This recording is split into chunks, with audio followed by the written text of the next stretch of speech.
Hamad Wa, upon your way to Jerusalem, stand to face Jerusalem.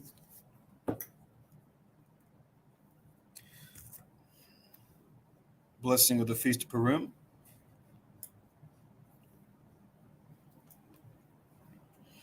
Barakatah Yahweh, Basham, Yehoshai, Asherah, Nathan Lanawa, Hak, Pawarium, Bashalawam, the water, Amen. Blessed are you, Yahweh, in the name of Yahweh Shai, that gives to us the Feast of Purim and peace. Thank you, so be it. The Ali Ma'asharai Machad, Psalms 121.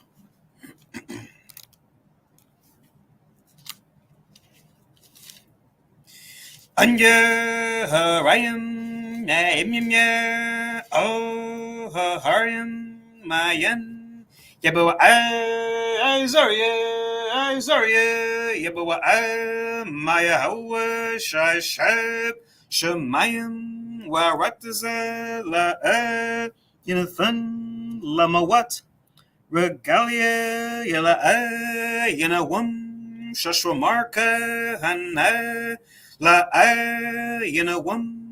Wala Yeshan Shashramar Yashrala Yahweh Shemaria Yahweh Tazalia Ayu Yad Yad Yawamam Hashemash La Hakaya Wayarak La Balayala Yahweh Yashamaria Makab Rai Yashamar Napashya Yahweh Yashamar Habalakya Ubuaya my third will aid I will Basham Yahweh Shai the water Amen. Psalms 121, a song of degrees. I will lift up mine eyes into the hills from whence cometh my help. My help cometh from the Lord which made heaven and earth. He will not suffer thy foot to be moved. He that keepeth thee will not slumber, behold. He that keepeth Israel shall neither slumber nor sleep. The Lord is thy keeper, the Lord is thy shade upon thy right hand.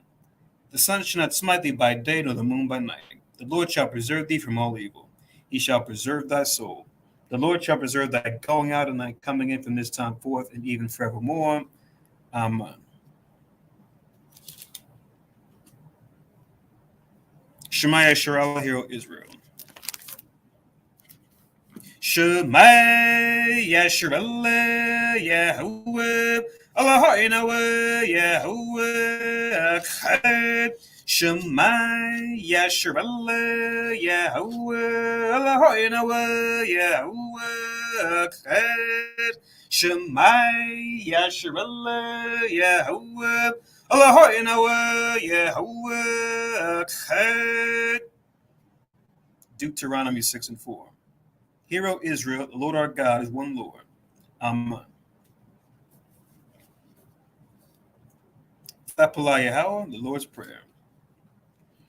Abiyanawa Shabbat Shemayim Kudash Hayya Shamka Yahweh Malakwat Kab Taba'a Ratazawanka Hayya Aisha Barataza Kabashamayim Natalanawa Lakham Yawam Zad wasalak lanawa kabawap nawa kasalak nawa kabawap yanawa wala abiyar nawa oh Messiah one abba how shine nawa murai kaya laka amalakwa wa Allah wa thaparath wa walam aman.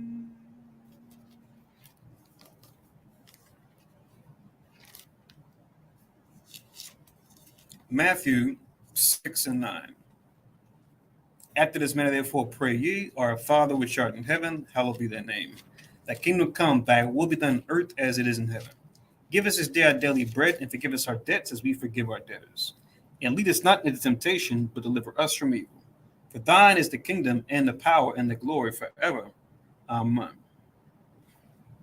Ha'ashara Matazawaf, the Ten Commandments. La'at Yahya Bakad Alahayim, Karim, Alpinyat, La'ad, Thaishad, Lakad, Pasod, Wala'ad, Thibadum, La'ad, Talakwakaf, Shamwad, Yahweh, Alahayakad, Lashua, Zakar, Af, Ayawam, Ashabeth, Lakudashwad, Kabad, Abiyaka, Wa Amaka, La'ad, Taratazak, La'ad, Thana'ap, La'ad, Thaganab, La'ad, Thainad, Shukur, La'ad, Thachamad, Kal, Ashrad, Lara'aika, Aman. Deuteronomy 5 and 7. Thou shalt have none other gods before me.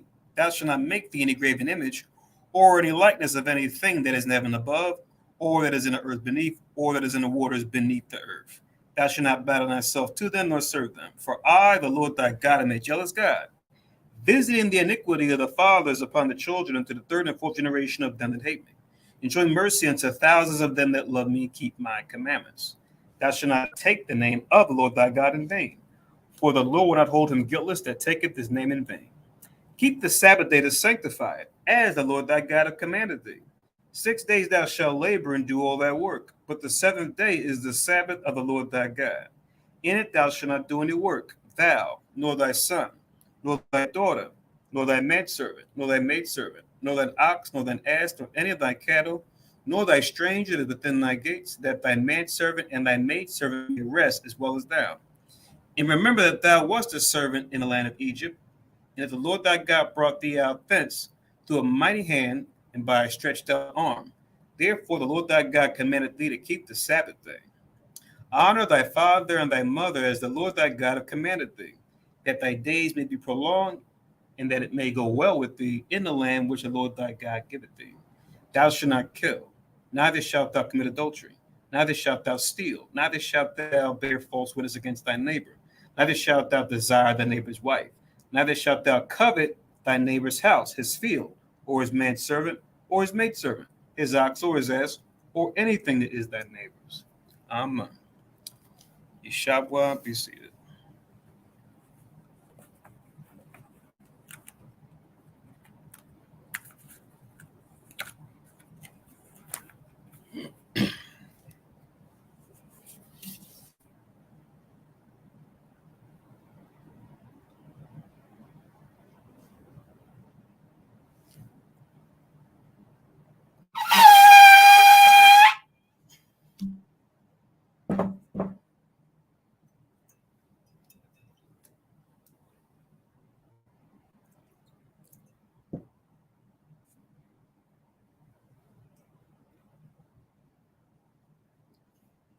Barakataya Hawa, Bashimi Hawa Shai, Sharanaf in the Nile Party, Agapan Tuwada Aman. La Yahwa, Bashimi Hawa Shai, Yasha.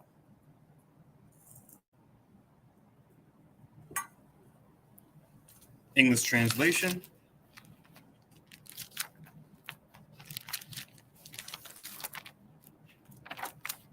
Blessed are you, Yahweh, in the name of Yahweh Shai, that gives to us the fruit of the vine. Thank you, so be it.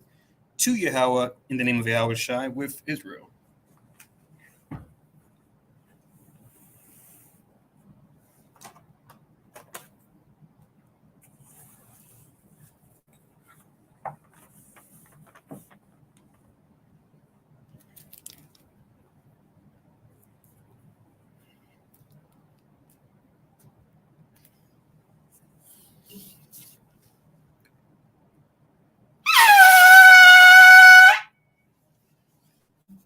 Amadwa, Pandila, Yerushalayim, stand and face Jerusalem.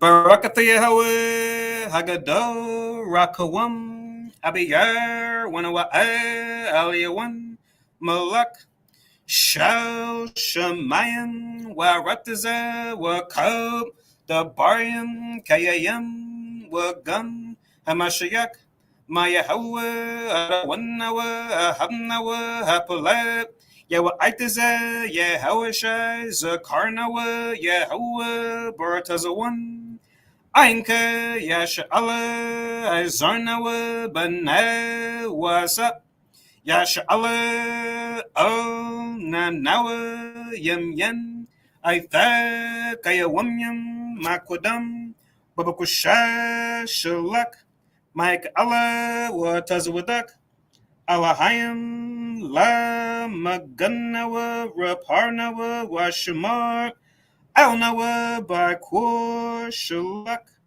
Haroka, Shal, Yahweh, Lanawa, Alamanawa, Rabiam, Kakama, Sabawana, Wada Ith, Shal, the Barka, Basham, Yahweh, Thawada, Samyad, Waiwalam, Aman.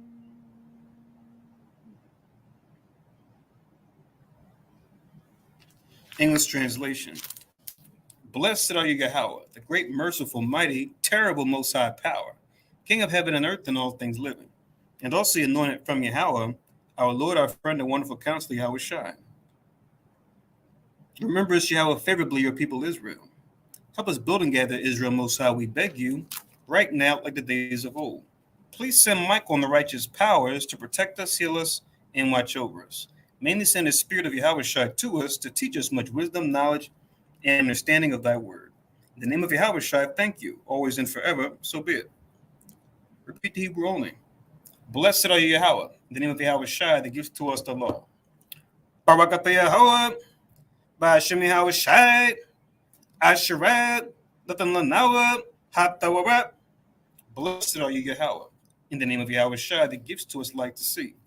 Barakatah Yahweh, Ba'ashem Yahweh Shai, Asherat, Lathan Awar, Lara Awath. Blessed are you, Yahweh, in the name of Yahweh Shai that gives to us the ram's horn to call the people. Barakatah Yahweh, Ba'ashem Yahweh Shai, Asherat, Nathan Lanawa, Karan, Hayo, La Korah, Ha'aim. Yeshabwa, be seated.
Okay, so Shalom Yasharala. So Shalom, everybody that's here in Philadelphia, Pennsylvania. Shalom, everybody watching us on live stream. Also, Shalom, everyone listening on teleconference. Welcome to Asherah Kanas, or the Congregation of Israel, where we teach that the descendants of slaves, as well as the indigenous peoples found throughout North, Central, South America, and the Caribbean mainly, make up the southern and northern kingdoms of the 12 tribes of Israel, and that we fall into a lower state as a people, politically, economically, even religiously, because you broke the laws of God found in the Bible given to us by Moses, and that we come out of this lower state that we fall into by turning back to the Bible through following Jesus Christ as our example, who did no sin, neither was guile found in his mouth. When we do that is by keeping the holy days and the solemn feast days found throughout the scriptures. And one we're coming together for tonight in particular is the days of Purim. As we just kept the day of Judas, and we're now in the days of Purim, which, as we read towards the end of the reading yesterday, it talked about how when we celebrate the day of Judas, we did it right before Mordecai's day, right? Mordecai being a Benjamite, as well as his cousin, who he adopted as a daughter, named Hadassah, or the name she was given, Esther, the story being focused on them and how the Most High used them as a vessel to deliver Israel when we were in trouble. Similar to how the Most High used Judas Maccabeus during his time as a vessel to deliver Israel. So now when we find out the importance behind why we keep tonight and tomorrow night holy, since we're in the 12th month and the 14th day even. What you say the even went, came in already. But we're in the 14th day at even on the 12th month.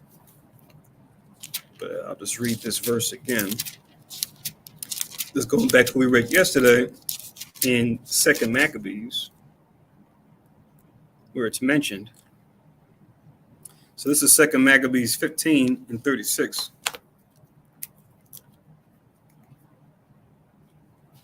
Second Maccabees 15 and 36.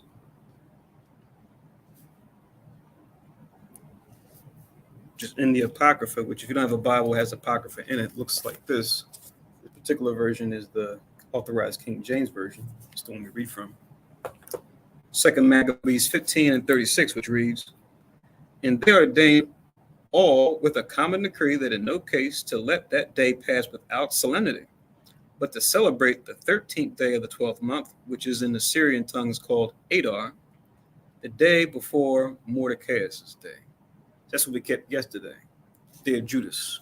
But then it says the day before Mordecai's day, which is what we're in right now, right? The beginning of the Feast of Purim, which we'll even read that too, between today and tomorrow, why it's even called Purim. It comes from the Hebrew Pawar, which means lots, and why that's even important. Once again, that was 2 Maccabees 15 and 36 before we begin. All right. So once again, we're keeping the first day of Purim tonight.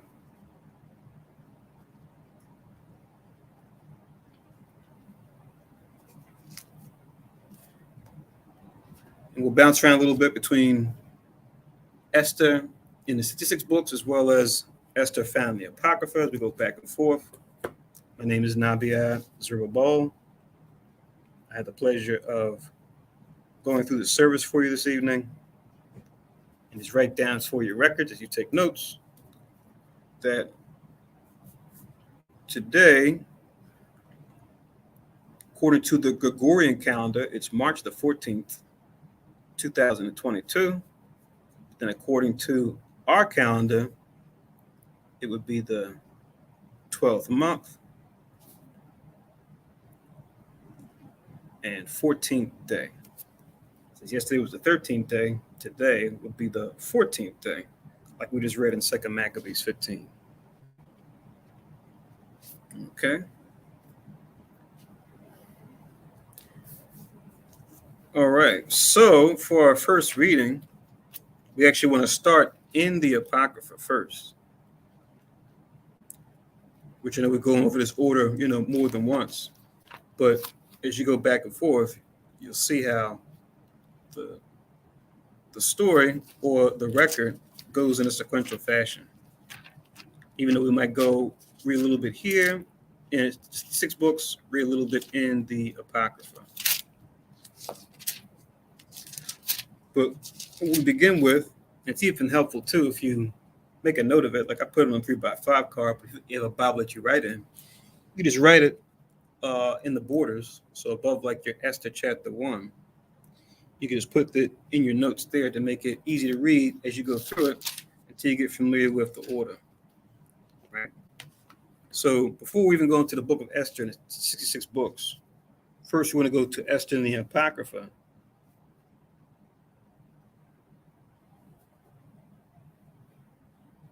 Chapter 11, and we're going to read verses 2 to 12. So once again, Esther chapter 11, verses 2 to 12 is where we'll start.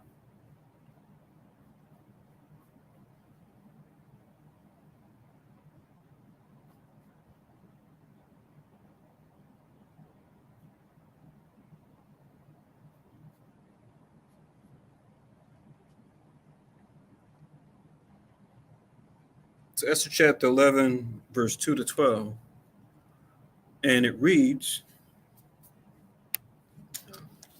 my bad. I'm actually looking at the 66 books right now.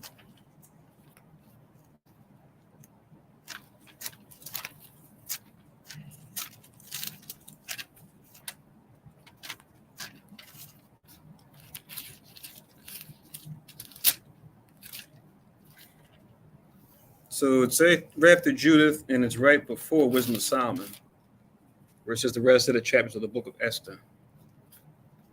So in here, because I'm reading it I have a King 1611 edition King James, but in your King James Apocryphas, you want to just go to page 55. That's what we're starting. You see here at the bottom, page 55. Looks like it's a little blurry. Here we go. So the rest of the chapters of the book of Esther, which are found neither in the Hebrew nor in the Chaldee, right? Which is the language that the Babylonians spake. But anyway, Esther chapter 11 and verse 2, it reads, in the second year of the reign of Artaxerxes the Great, in the first day of the month Nisan, Mordecai, son of Jairus, the son of Semai, the son of Kisei of the tribe of Benjamin, had a dream. So now we're talking about Mordecai, which we'll see spelled in the King James as Mordecai, but it's referring to the same person. It's just spelled different, right? So he had a dream, this man of the tribe of Benjamin. Verse 3, it says, who was a Jew? Okay, so we were wondering, yes, he's a Jew, right? Which we know is just a shortened version of Judah, referring to the southern kingdom. Because we know the kingdom of Judah in the south of Israel had 3 tribes there, Judah, Benjamin, and Levi, right? Just like the kingdom of Israel in the north had the other 10 tribes. So that's why he's called a Jew. And dwelt in the city of Susa, a great man, being a servitor in the king's court. So when you go into Susa, Susa was the capital city of the Persians, right? You go into the Persians and the Medes, the Medo-Persian Empire, you find that their capital city was Susa. It's spelled here Susa. You'll see it spelled in the King James, or in the 66 books rather. You'll see it spelled different. You'll see it spelled Shushan, but it's referring to the same place. Let me go into it.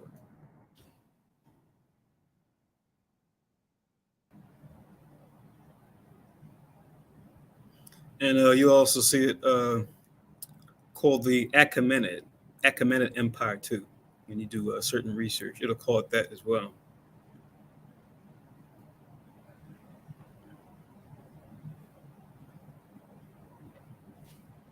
But let's continue on.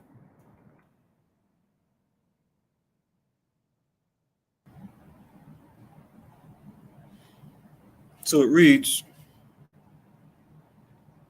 in verse 4, he was also one of the captives which Nebuchadnezzar, same as Nebuchadnezzar, just spelled differently, the king of Babylon, carried from Jerusalem with Jeconiah, king of Judea, and this was his dream, right? So he was part of those captives that were taken captive, which we read in the beginning of the book of Daniel. It talks about Nebuchadnezzar taking away our people, and then we were just translated from one people to another. After the Babylonians fell to the Persians and Medes, we became captive under them after that. We were first taken by the Babylonians who reigned before the Persians and the Medes. You read about that in the beginning of the book of Daniel, first couple verses. So this was his dream. It says in verse 5, behold, a noise of a tumult with thunder and earthquakes, an uproar in the land. He's having a dream about these different things. Verse 6, and behold, two great dragons came forth ready to fight, and their cry was great. And at their cry, nations were prepared to battle, that they might fight against the righteous people. So he's having these visions about these two dragons getting ready to battle. That says that they might fight against the righteous people. And lo, a day of darkness and obscurity, tribulation and anguish, affliction and great uproar upon the earth. And the whole righteous nation was troubled, fearing their own evils, and were ready to perish. Then they cried unto God, and upon their cry, as it were, from a little fountain, was made a great flood, even much water. So all these things that we're seeing in this dream of his, things we see in nature, but they have a symbolic meaning, right? When the Most High will invoke these things in visions, they usually represent something else, something spiritual, as it pertains to the nations and how they move and the rise and fall of them and the protection of his people as a nation.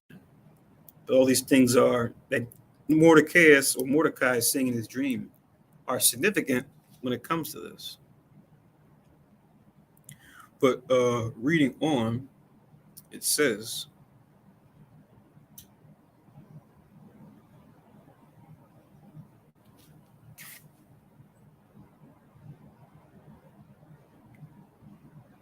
Salaki.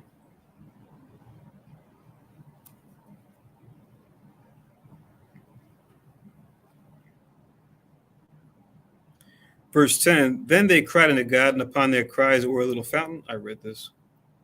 Verse 11, the light and the sun rose up, and the lowly were exalted and devoured the glorious. So it says the light and the sun rose up. So that represents something too. Just like we see the sun come up every day. That light and the sun rising up means something in his dream. And the lowly were exalted and devoured the glorious. So it says the lowly were exalted and devoured the glorious. So those that were lowly had victory over those who were glorious or that were set up on high, right?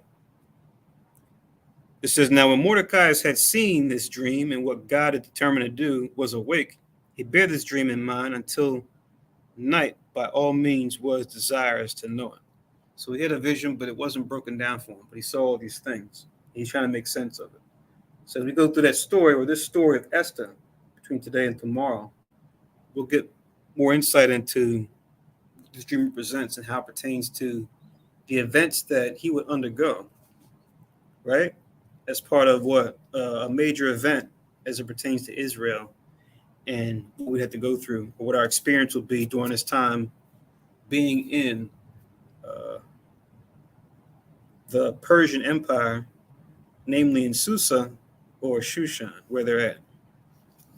So we'll stop here. Let's go now to Esther in the 66 books, chapter 1 and verse 1. But we want to start there just to get that introduction, that dream that Mordecai has, which is setting the stage for the events that are to come next. So Esther, right before Job, right after Nehemiah. It's easy to pass if you flip through the pages pretty quickly.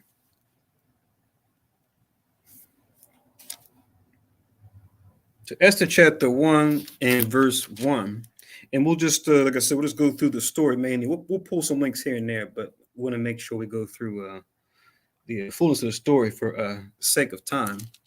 And just try to picture it as we go through it, as we've done in years past. Right? Try to imagine it in your mind's eye as we go through the story, to kind of put yourself there, right, at that time, just like we're in modern day Babylon today, right, also known as America. So this was our people back during this time under those rulers. So it says, chapter 1, verse 1. Now it came to pass in the days of Ahasuerus, this is Ahasuerus, which reigned from India even unto Ethiopia, over 127 provinces, right? So this is going into the Medo-Persian Empire in their fullness, right? Or like we mentioned before, it's also referred to as the Achaemenid Empire, right?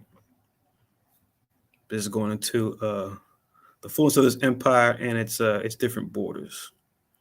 And if you just do a quick search, for example, what I can do here for you guys, I'll just share my screen and just put in Medo-Persian Empire. You can find a couple different slides, but I'll just show you the one that I'm looking at, so you guys can have an idea of what we're talking about.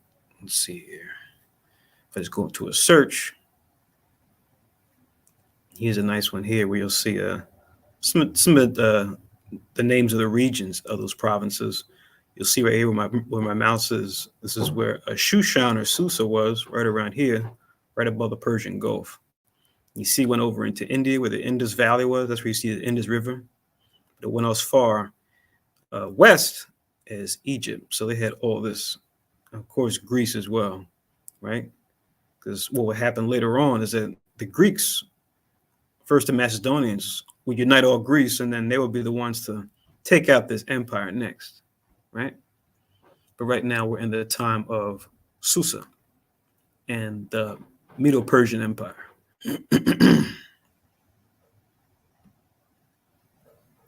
So reading on, it says in verse 3, in the third year of his reign, he made a feast unto all his princes and his servants, the power of Persia and Media, the nobles and princes of the provinces being before him. So they're making this big feast in Shushan, their capital. When he showed the riches of his glorious kingdom and the honor of his excellent majesty many days, even 180 days. So that's what? 104 score. Score is 20 times 4 is 80. So 180 days, right? This is a pretty pretty long feast here, right? And when these days were expired, the king made a feast unto all the people that were present in Shushan the palace, both unto the great and small, 7 days in the court of the garden of the king's palace, where were white, green, and blue hangings, fastened with cords of fine linen, and purple, silver rings, and pillars of marble. The beds were of gold and silver, upon a pavement of red and blue and white and black marble, right? So very ornate, very beautiful tapestries. Oh man, I just noticed someone mentioned that they're not getting any sound. Is that still the case? I guess just the other folks, if you can't hear me, just let me know. Because when I muted and unmuted, I'm not sure if that helps, but just let me know if you guys can't hear me still. I'm guessing not, but just let me know just in case. I know the brother posted that about 10 minutes ago. All right, so reading on, it says, all right, the water for that. Verse 7, and they gave them drink in vessels of gold, the vessels being diverse one from another, and the royal wine in abundance according to the state of the king, right? So they all had the top drinks, right? Like we do today, right? In our celebrations in these cities where we go to the VIP and get, bottle service, right? So picture that and just bring it on an even higher level, right? Because we're talking about the rulers of the empire, right? Not just those that have money, right? Those that have money and then some. Verse 8, and the drinking was according to the law, none did compel, for so the king had appointed to all the officers of his house that they should do according to every man's pleasure. Right? So he gave his servants, those that were under him, his officers, right, that special access, right? He allowed them to partake in however much they felt, however much they desired, trusting their judgment. It says, verse 9, also Vashti the queen made a feast for the women in the royal house, which belonged to King Ahasuerus. Right? So now his queen Vashti, she even had a feast for the women that were in the court as well, right? The women of the royal house, right? So other women that were part of that government, in some cases perhaps wives of his officers, right?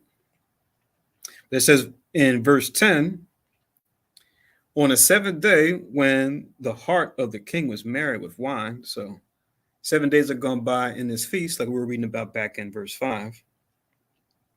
It says, he commanded Mehuman, Biztha, Harbona, Bigtha, and Abagtha, Zethar, and Carcass. So, mind those names. These are Persian names, right? So, not going to sound like English names or Spanish names or French names or Portuguese names or whatever doctrine or whatever brand of Esau took our ancestors captive, and now we have their language, and we're given their names, at least in their language, because it's ironic that a lot of us through false Christianity have taken on our names, but just in the language of our oppressor, be it the English version of our Hebrew names, or the Spanish version of our Hebrew names, or the French version of our Hebrew names, etc., etc. So it says, chamberlains that served in the presence of Ahasuerus the king, verse 11, to bring Vashti the queen before the king with the crown royal to show the people and the princes her beauty, for she was fair to look upon.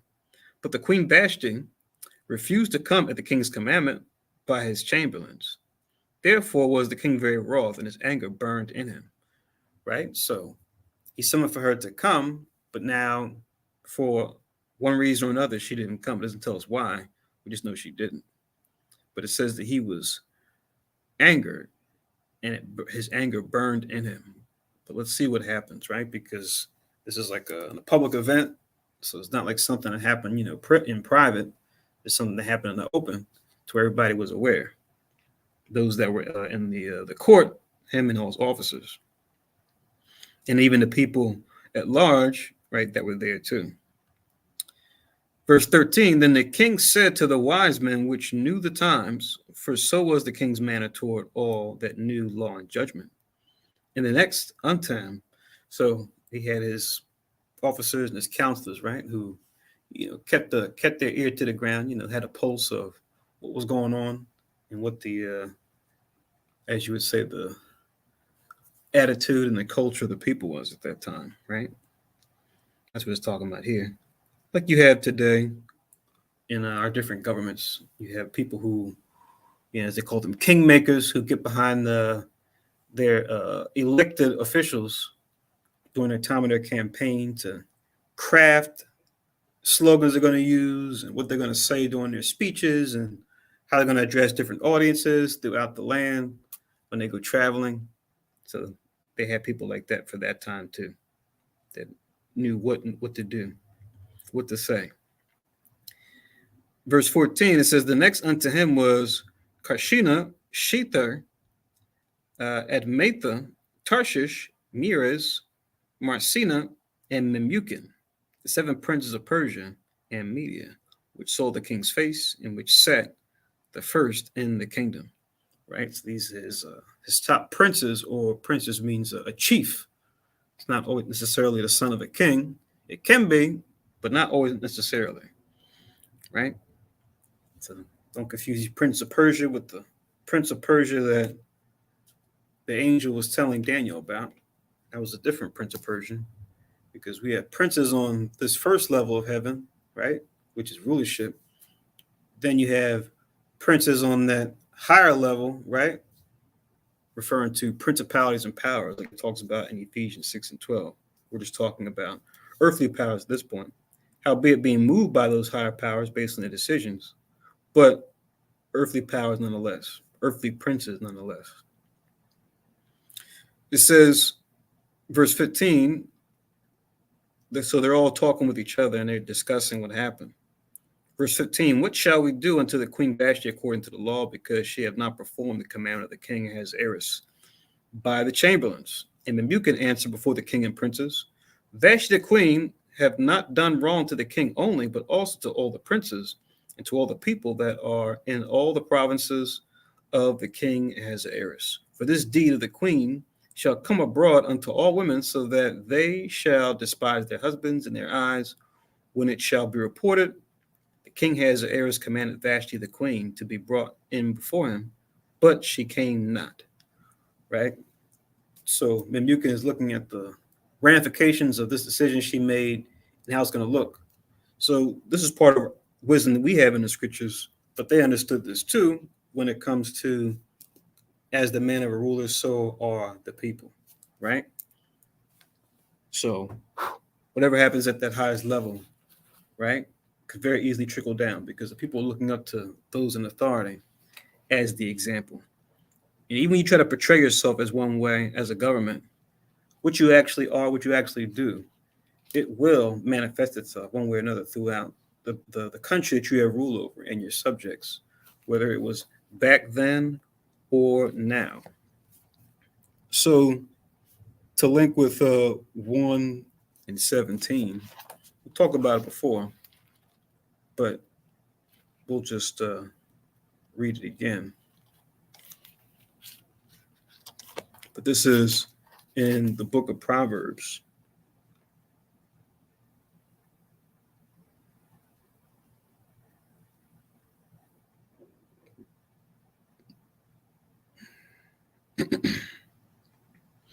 Proverbs 29 and 12, just to show that whatever goes on at the top, if it's not right or it's not sound, it's going to trickle down to those that he or she has dominion over, right? Be it a king or queen or some type of a prince or princess that has dominion, right? Then and now. But it says in Proverbs 29 and 12, if a ruler hearken unto lies, all his servants are wicked, right? So whatever the king is into, by default, those that he has rule over will pretty much follow suit. And then also in Ecclesiasticus chapter 10, Ecclesiasticus chapter 10,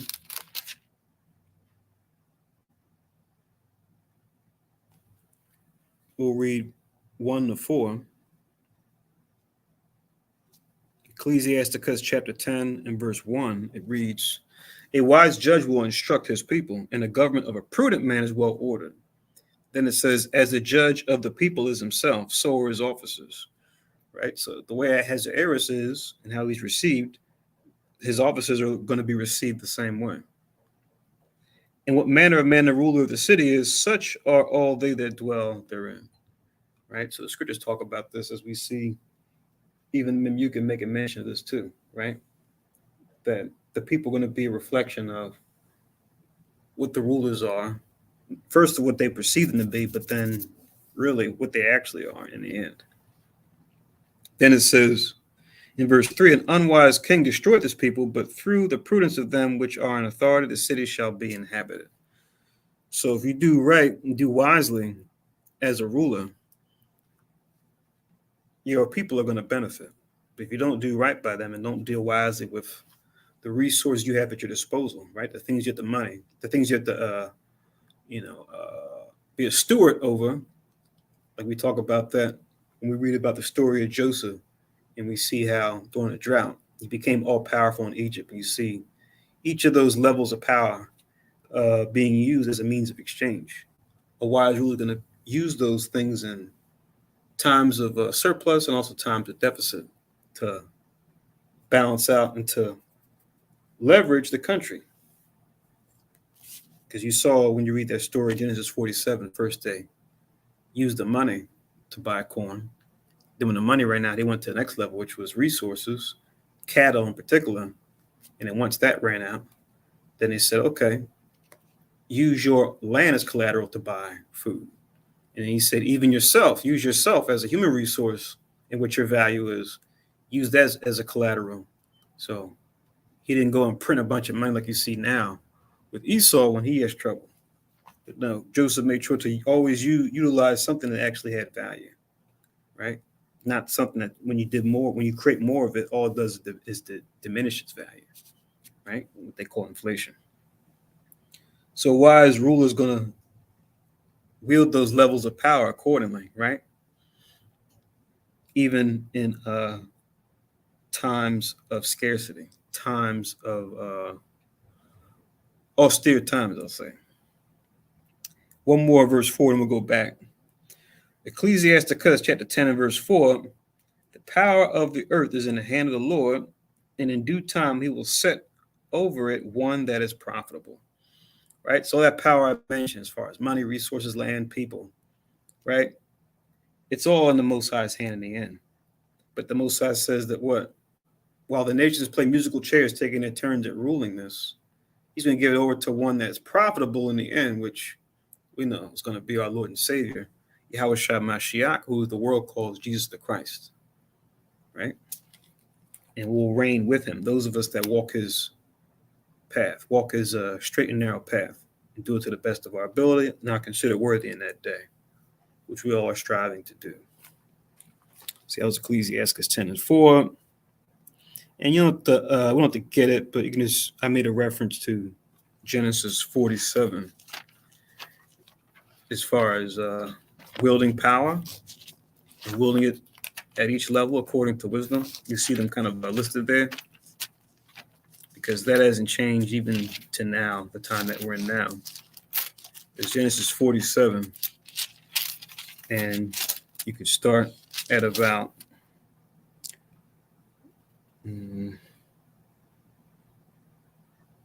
verse 13.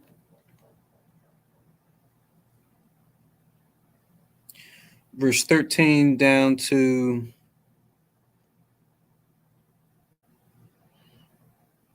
the whole section goes down to about 26.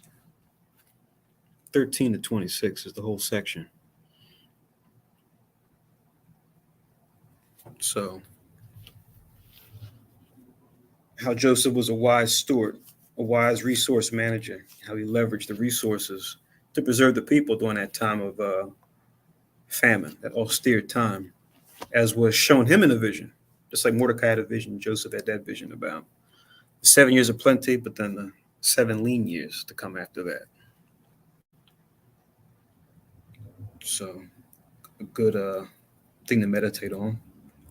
So back to Esther in the 66 books. Let's continue on.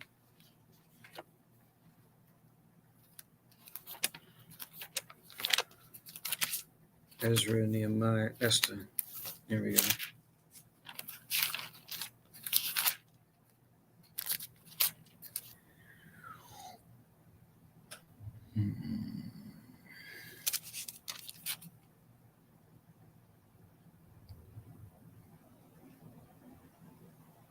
Verse 18, it says, likewise, Esther chapter 1, verse 18, likewise shall the ladies of Persia and Media say this day unto all the king's princes, which have heard of the deed of the queen, that shall there arise too much contempt and wrath.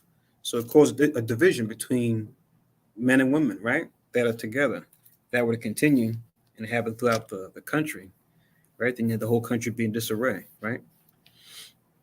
It says, if it please the king, let there go a royal commandment from him, and let it be written among the laws of the Persians and the Medes, that it be not altered, that Vashti come no more before the king Ahasuerus. Let the king give her royal estate unto another that is better than she, right? So they come up with an idea of how to deal with the situation to then what? Have as we're going to read, a contest of sorts to see who can then be this replacement for Queen Vashti. But remember, all these things happen on the Most High's watch, because all these things are going to happen for a reason, to put us in position, right? Or certain of us in position to be deliverers for what's going to befall us, right? What danger is going to befall Israel at the time that we spend here in the Medo-Persian Empire. So it says in verse 20, and when the king's decree, which he shall make, shall be published throughout all his empire, for it is great. Remember, 127 provinces, right? That's a lot of states or regions. All the wives shall give to their husbands honor, both to great and small, right? So by doing this, this can then restore that honor in case this message gets out. It'll be shown that this will be the way that we as rulers responded to this, right? By removing her, but then allowing other women throughout the countryside to then be what considered to be the new queen, right? With Ahasuerus. And the saying pleased the king and the princes, and the king did according to the word of Memucan. Then it says, for he sent letters into all the king's provinces, and to every province according to the writing thereof, and to every people after their language, that every man should bear rule in his own house, and that it should be published according to the language of every people, right? So them just making sure that this situation has become a scandal, right? And go throughout the country to where people look at those in authority and then model themselves after that behavior, right? Just like we see today, the Esau use celebrities and politicians of different levels and prime ministers as models, right? Athletes even, right? Like the gladiators of Rome. And people look to them and see what they say and do, and they say, oh, wow, that must be the way to be. And then try to model themselves after that behavior, right? So that hasn't changed from then till now. Even when we had the rulership in our own land, the Mosai has laws that even deal with that too, as far as, how we're not supposed to speak badly about the rules of our people, and even the responsibilities for a king, how he's supposed to carry himself, as well as the high priest and the priests, how they're supposed to carry themselves, them being, reckoned bloodlines that we always were supposed to look up to. And that if they were in disarray, then you would see the rest of the country would be in disarray. Right? So an important lesson through and through. And a key one we can take note of when it comes to our observing of this empire now, why it's falling, because of the horrible example they've set themselves up as far as the rulers of this country, and then those they promote, right? Heads of countries and companies. And the example they set, how it's not according to the Most High's righteousness. Reading on in Esther chapter 2, it says, after these things, when the wrath of King Ahasuerus was appeased, he remembered Vashti, and what she had done, and what was decreed against her. Then to the king's servants that ministered unto him, let there be fair young virgins, or young women, sought for the king, and let the king appoint officers in all the provinces of his kingdom, that they may gather together all the fair young virgins unto Shushan the palace, same as Susa, which we read in the Apocrypha, to the house of the women, unto the custody of Higi, the king's chamberlain, keeper of the women, and let their things for purification be given them. Right? So now he's going to have a contest, right? To call out all the different women, right? Throughout the different provinces, right? To bring them to, like it says here, the house of the women, so that they can be purified, right? As far as, given certain things to eat and certain things for their skin care, things like that, right? Hair care, et cetera, right? It says in verse 4, and let the maiden which pleaseth the king be queen instead of Vashti. And the thing pleased the king, and he did so, right? So this was the other thing that they came up with as far as an idea. But now let's get into who we read about earlier, right? Because all this stuff is going to work together for the good to them that know God, like it tells us in Romans 8 and 28, because now it's going to bring into effect or bring into the picture uh, two Hebrews in particular, once again, Mordecai and his cousin, who he adopted as a daughter, which we're about to read, Esther, right? Or Hadassah, right? And the Most High is going to raise them up, right, to a high position so he can use them to carry forth his work and to show forth his deliverance for the people. It says in verse 5, now in Shushan, the palace, there was a certain Jew whose name was Mordecai, same as Mardochaeus, the son of Jair, the son of Shimei, the son of Kish, of Benjamin, right? So that's who we're reading about also, that had that dream in Esther we read in the Apocrypha. Verse 6, it says, who had been carried away from Jerusalem with the captivity, which had been carried away with Jeconiah, king of Judah, whom Nebuchadnezzar, the king of Babylon, had carried away. As you mentioned before, we see that mentioned in the beginning of Daniel, as well as the end of Second Kings. The last couple chapters, we see that history being described. It says, and he brought up Hadassah, that is Esther, his uncle's daughter, for she had neither father nor mother, right? So he kind of adopted her, even though even though technically she was his cousin. But I guess because of the age difference, he just said, okay, I'll just adopt her as a daughter, since her parents weren't alive. It says, and the maid was fair and beautiful, right? So she was fair and beautiful to look upon, right? Like we see with different figures in the scriptures, right, of our people. We'll see that, right? Like we see with her, like we see with Judith, which we read about her, or like we read about with, like, say, Moses. They'll talk about how they were fair to look upon or goodly. But we know Israel is an attractive nation, right? The Most High made us beautiful physically. But what really sets us apart, as I often like to emphasize, is that inner beauty, which is what? Our righteousness, our fruit of the Spirit, our commandments, right? And how we keep them. That's what really sets us apart. That's why we remember figures like Esther, and why we're reading about her now, or figures like Judith, or figures like Moses or David, right? Not so much because they were goodly to look upon outwardly, but because of their righteousness inside, right? That when faced with tough trials, they came out on top by saying and doing that which was right, as we're going to see with them too.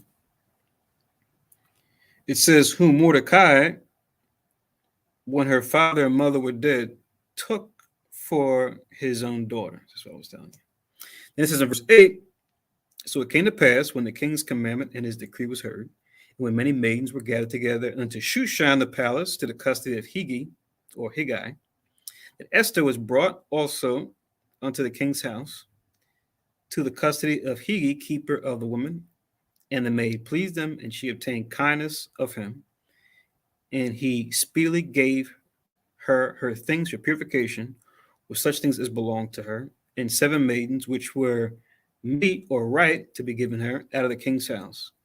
And he preferred her and her maids unto the best place of the house of the women, right? So the Most High's favors upon Esther, to where now she's what?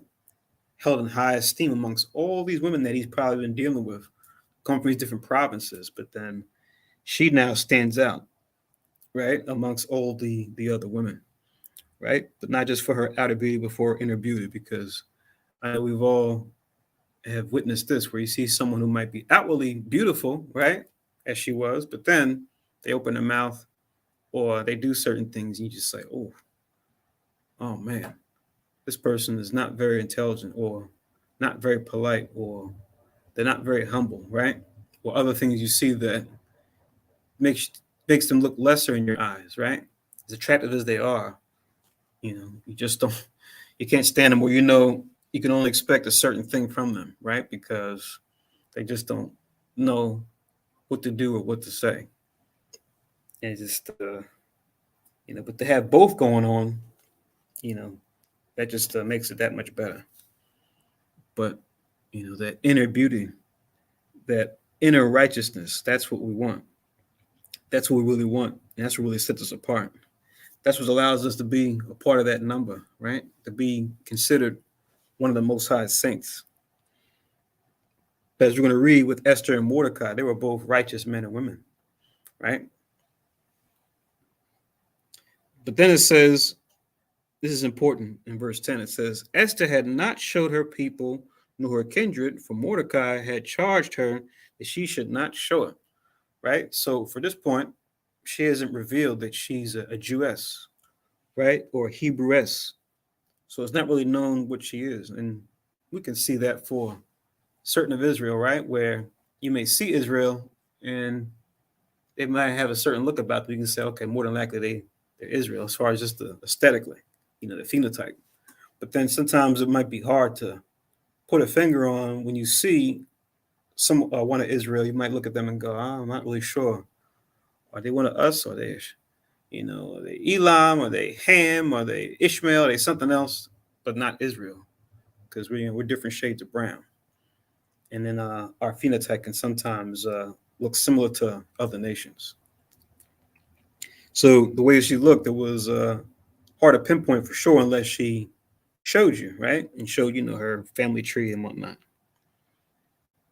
So she kind of had an ambiguous look about her, right? Where you weren't really sure if she was a Jewess or not. So this is going to come into play as you read on in the story, because it's going to be something that's revealed later, right? At the right time, like we talk about in Ecclesiastes chapter 3, time and place for all things, right? Verse 11, and Mordecai walked every day before the court of the woman's house to know how Esther did and what should become of her, right? So he would check up on his daughter, right? To make sure everything was tip top, everything was, moving along, everything was okay.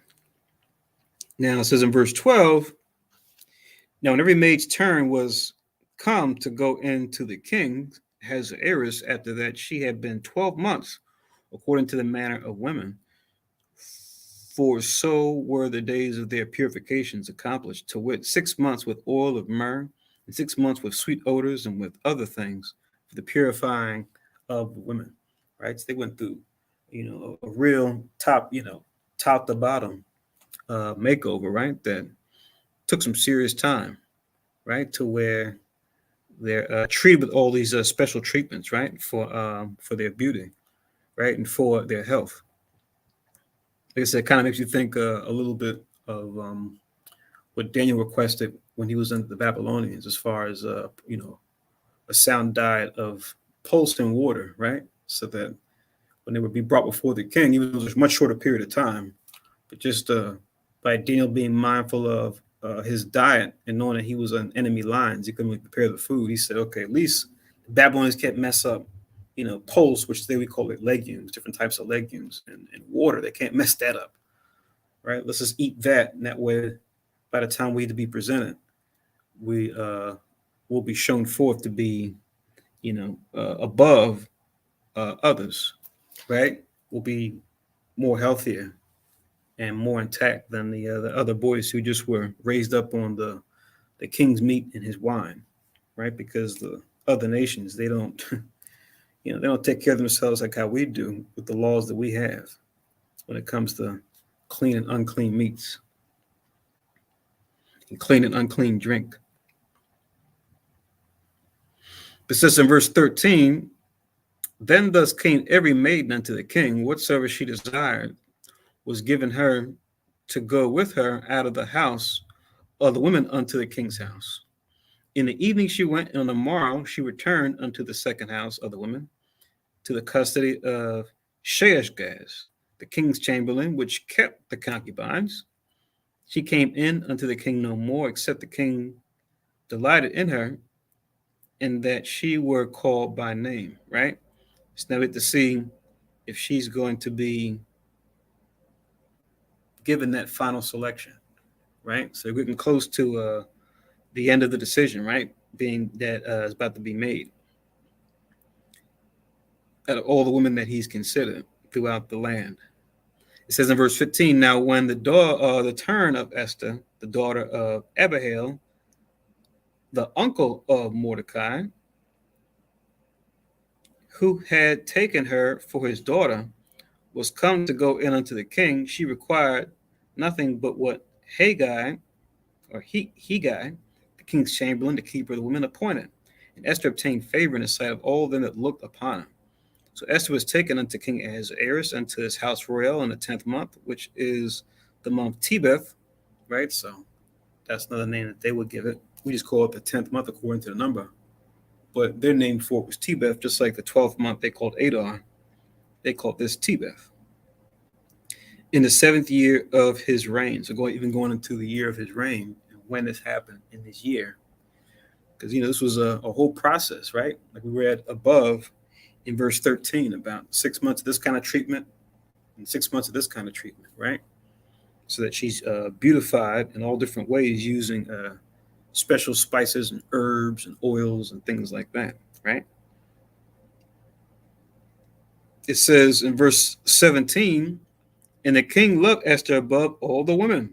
She obtained grace and favor in his sight more than all the virgins, so that he set the royal crown upon her head and made her queen instead of Vashti. So, amongst all the women that he had considered, she was the one that made the top of the list, right? So she's the one that was given that select or that top position, right? So the Most High talks about this, right? As far as loving favor, right? And how this is more precious than even silver and gold, right? To have the Most High's favor upon you, right?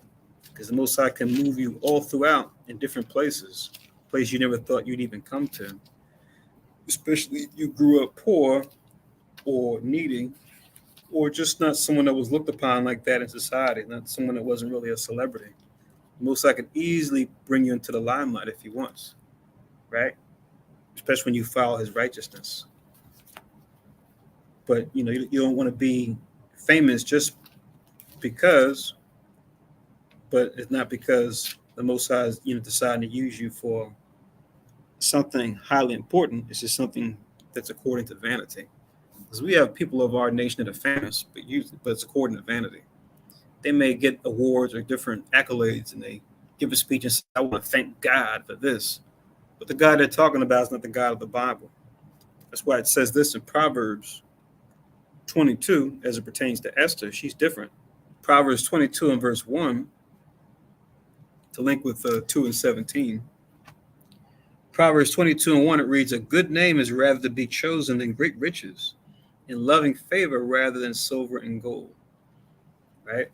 So loving favor and a good name, those are attained through righteousness, right? Through how you conduct yourself as far as your words and deeds. Right? Once again, I can't emphasize enough how that's what truly sets her apart. Not just for her her physical beauty alone, but her spiritual beauty, which involves what we just read here, right? A good name and loving favor through righteousness. Let's go back. Just want to read that though real quick. Let's go back to Esther 2 and 18 now.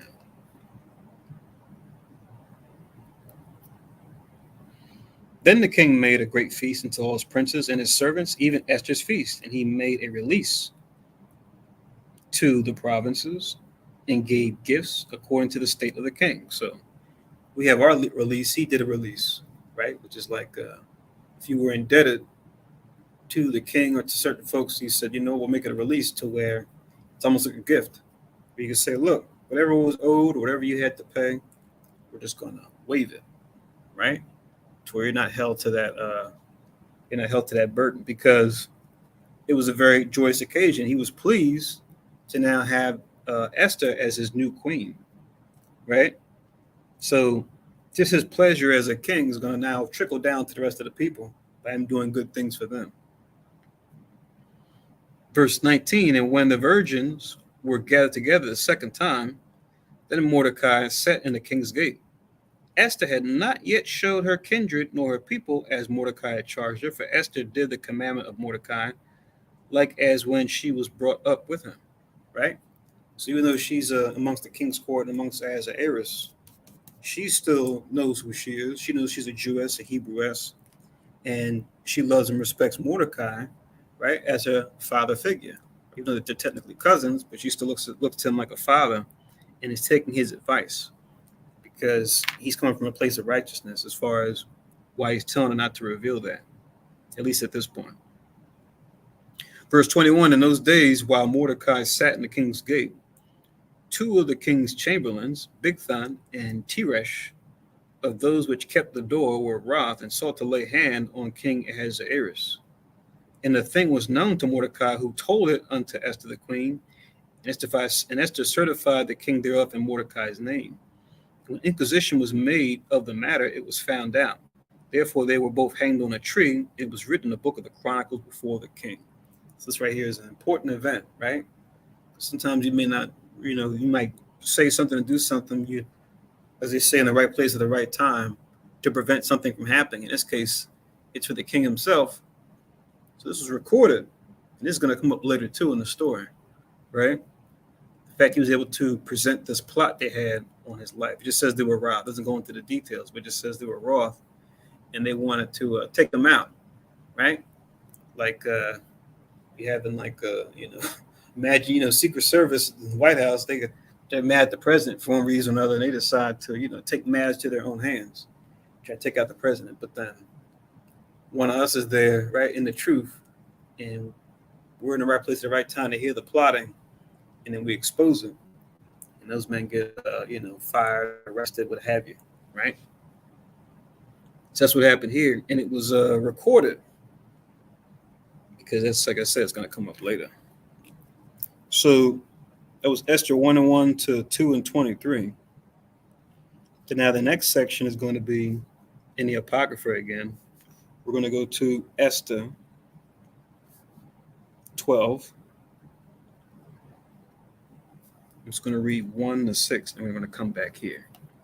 So Esther 12:1 in the Apocrypha.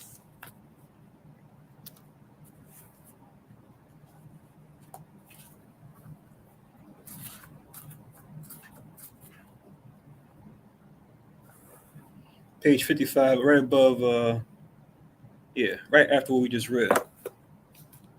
Or after what we read in the beginning. On page 55. So Esther 12:1, it says, and Mordecai took his rest in the court with Gabbatha and Tara, that's Gibtha and Teresh, who just read about in Esther in the 66 books, chapter 2, towards the end. Just spelled a little different here. The two eunuchs of the king and keepers of the palace. Verse 2, and he heard their devices and searched out their purposes and learned that they were about to lay hand upon Artaxerxes. So this is the same as it has Aries, it's just the spelling is different, right? You've probably seen this spelling before. I don't know if you guys familiar with that movie 300, right? Which was like based on history, but they kind of exaggerated certain parts of it. The ruler that the head of the Spartans was talking to, his name was Artaxerxes. That was like a popular name. You had more than one Artaxerxes, right? That was like I said, a popular name that came up a lot. Just like you'll see certain names come up more than once with other heathen empires, right? Like Alexander being a popular name amongst the Greeks, or even today with like Gog Magog, not Japheth, but Esau that would then populate their land. You see the name Vladimir, right? You see it as a very popular name amongst them, right? For example. See, sometimes you have more than one, right?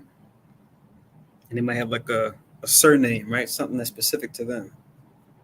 The blessed, or the short, or the stout, or the whatever quality that particular king had.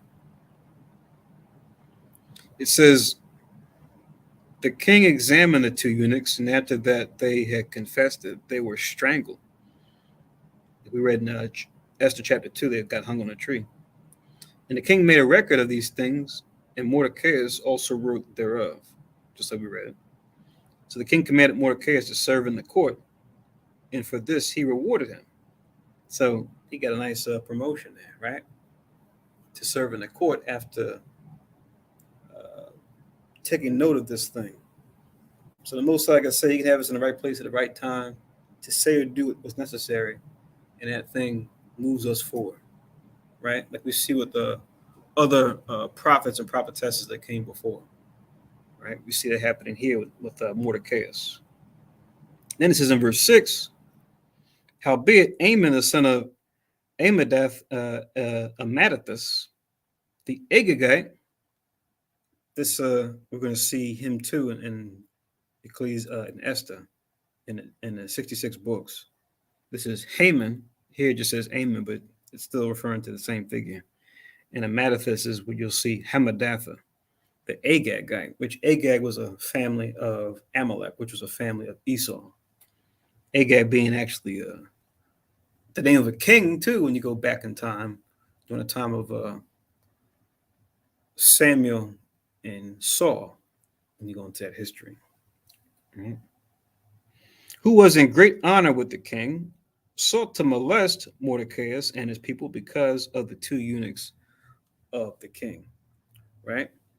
So he sought to molest, right? Which, you know, you look at that word, it's not always sexual in nature, right? But it does pertain to what you applying affliction, right?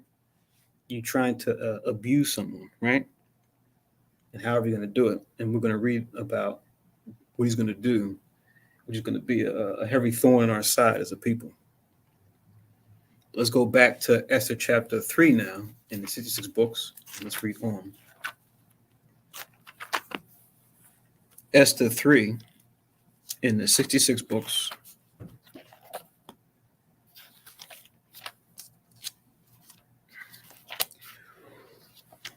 I can find it. Here we go.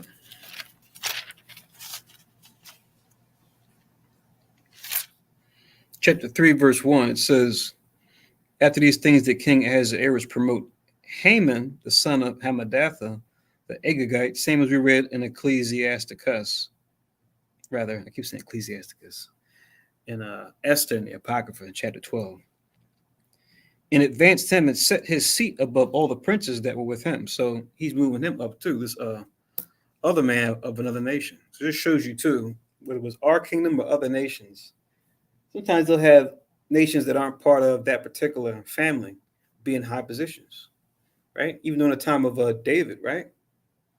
When he went to fight with his mighty men and establish his kingdom, you look at his 30 mightiest. Some of them were strangers because they proved themselves in battle, and they may not have died, but then they took the knee to acknowledge our authority, acknowledge David's authority. So if they were thorough in combat, David would give them a position, right? Now, the top positions, of course, are going to be us, but yeah, they'll be there too in some cases, right? If they prove themselves. So you see that with other nations too, right? Even though it's the Medo-Persians, they might have some other nation that they put in high authority. They did for us with Mordecai, what they did with Esau in the case of this Haman or Amon.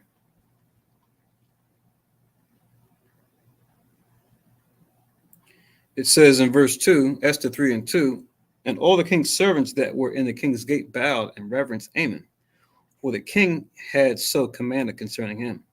But Mordecai bowed not, nor did him reverence, which we'll get into that too.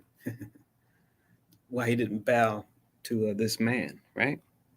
Verse 3, then the king's servants which were in the king's gate said unto Mordecai, why transgressest thou the king's commandment? Right? So they question him on it, right? And some of the movies we watch pertaining to this history always poorly casted with so-called Jews descended from the Khazarian Empire, right? Not the real Jews. But then you'll see this. We always laugh at that scene where they show whoever's playing Mordecai. Everyone bows to Haman, and Haman will make eye contact with Mordecai. Mordecai is just standing there like, While everyone else is like this. You see Haman like, not bowing. But let's read from the scriptures to make sure we get the right version of the story. It says, now it came to pass when they spake daily unto him, and he hearkened not unto them, that they told Haman, right? So he wouldn't bow. Like I said, it goes into why, right? You read other places. He hearkened not unto them that they told Amon to see whether Mordecai's matters would stand, for he had told them that he was a Jew. So he got info on this person, right? Once he found out about this person not bound, he said, what's the deal with this guy? Why is he bound? Who is he? Oh, he's a Jew. Right? So they found out he was a Jew, one of us. It says, and when Amon saw that Mordecai bowed not, nor did him reverence, then was Amon full of wrath. Uh-oh. So now he's angry, right? Being given his top position by Ahasuerus, king of the Persians and the Medes. But now this particular officer, Mordecai, out of all the guys that bowed down, he's one that's not bound down. So it's like he's totally full of wrath about this one brother, Mordecai, that's not bound down to him. It's like, why is he the only one that's not doing it, right? So he's mad. He's, as the young kids say, he's big mad, right? Let's read on in verse 6.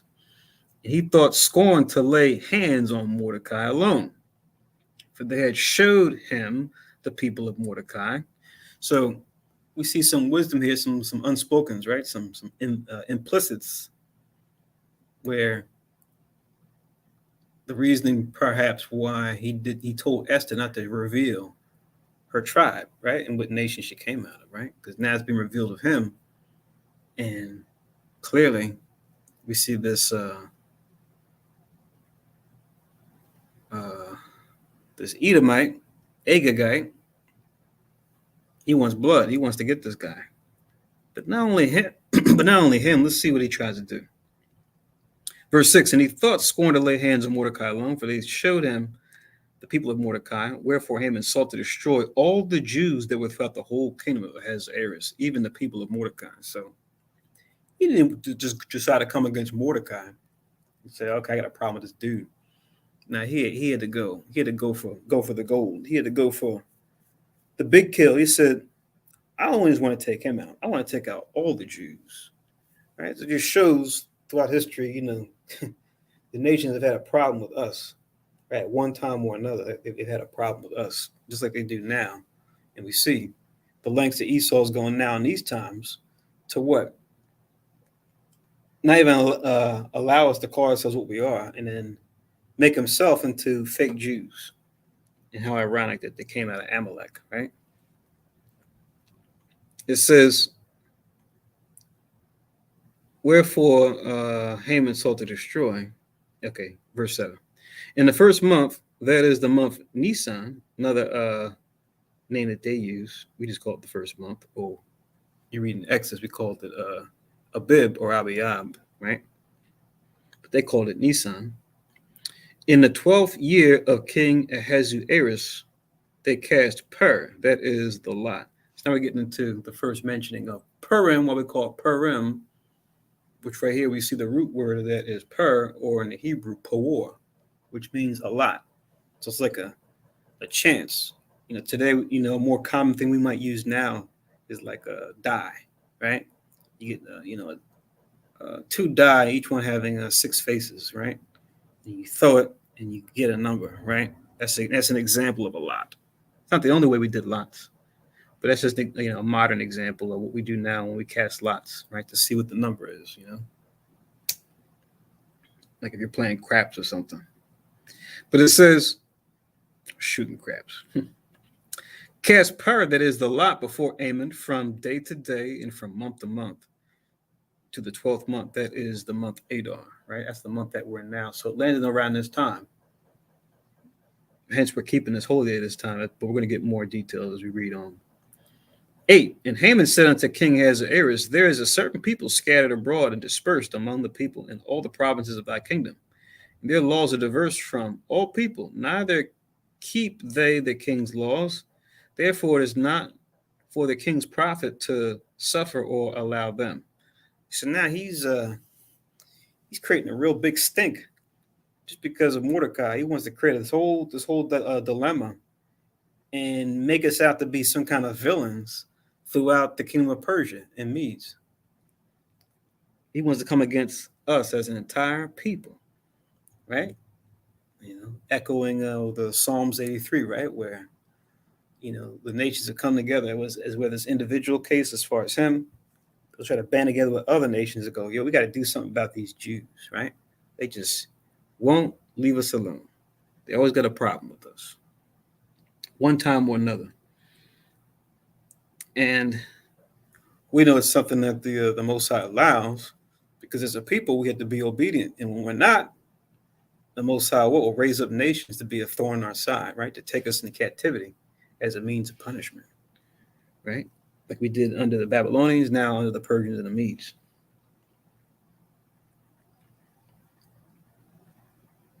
Verse 9, it says, if it please the king, let it be written that they may be destroyed, and I will pay 10,000 talents of silver to the hands of those that have the charge of the business to bring it into the king's treasuries. So kill us and then pay whoever carries it forth handsomely, right? So it's like a bounty. got a daggone bounty on the heads of us. So this is pretty crazy. And he made a case to sell to Ahasuerus, right? To exterminate us, labeling us as like upstarts, right? Public enemies, right? Insurrectionists, seditious, those that are against the Persian government, right? We had to deal with this threat before they become an even greater problem, right? So he's selling this story to Ahasuerus. But then what happens? Verse 10, and the king took his ring from his hand and gave it unto Haman, the son of Haman, rather the son of Ammedatha, the Agagite, the Jews' enemy. You see that? So our enemy. And I referenced Psalms 83 earlier. This is Numbers 24 and 8, right? As far as the enemies. They're not our friends. And we already went into why not only are they our enemies, but that the Most High looks at them as nothing, because look at what they are, look at what they do, right? And when we do what they do, we become like nothing also, because they serve nothing. They serve idols, which are nothing in the world, what the scriptures tell us. So if you don't worship the Most High, you got to be an enemy to us that do worship the Most High. That means we're at odds with each other, right? But, that's its own lesson, but can't stress that enough. It says in verse 11, and the king said unto Haman, the silver is given to thee, the people also, to do with them as it seemeth good to thee, right? So Ahasuerus hears him, believes him, and then pretty much gives him license to do so, license to carry it out.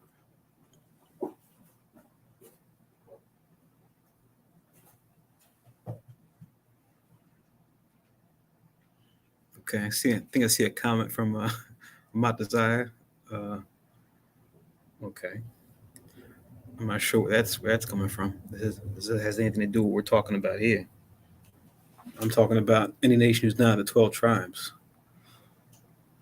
Yeah, we've been scattered amongst every nation because we broke the Most High's commandments, and as a punishment, Deuteronomy 28 and 64, the Most High said He scatter us amongst all nations, and that's why in the time of Acts 2 and 5, that's why it tells you what there were devout Jews at every nation under heaven.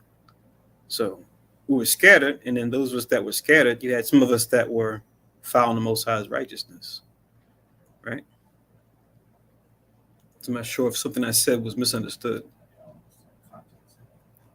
but I'm going to the first of Purim.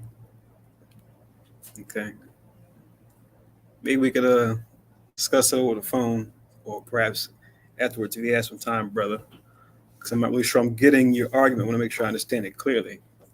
But either way, I want to make sure we finish at least the first half of the reading tonight.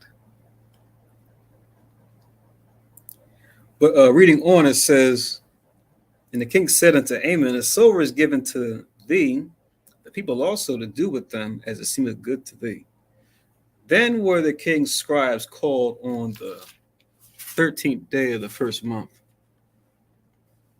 and there was written according to all that Haman had commanded unto the king's lieutenants and to the governors that were over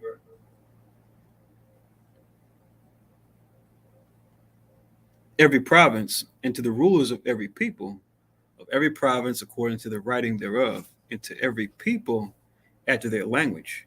In the name of King Ahasuerus was it written, and sealed with the king's ring.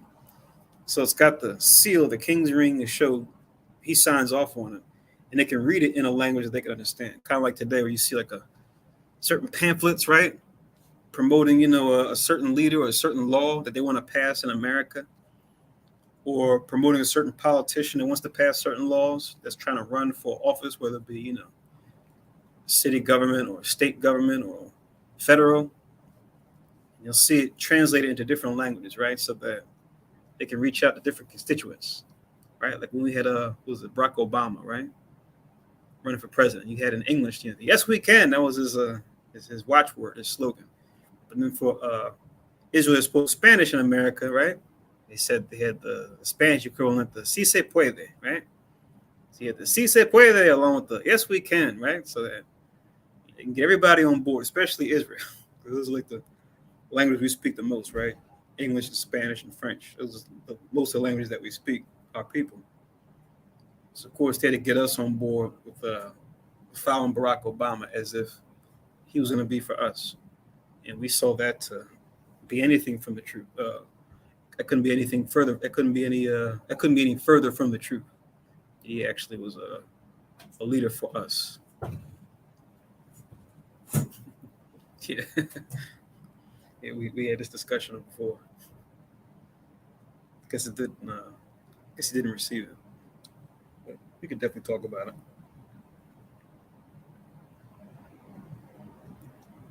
So it says, I think I'm in verse 11. No, I skipped. What was I reading last?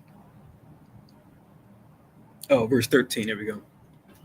And the letters were sent by post unto all the king's provinces to destroy, to kill, and to cause to perish all Jews, both young and old, little children and women, in one day. So even women and children. That sounds like the curse too, right?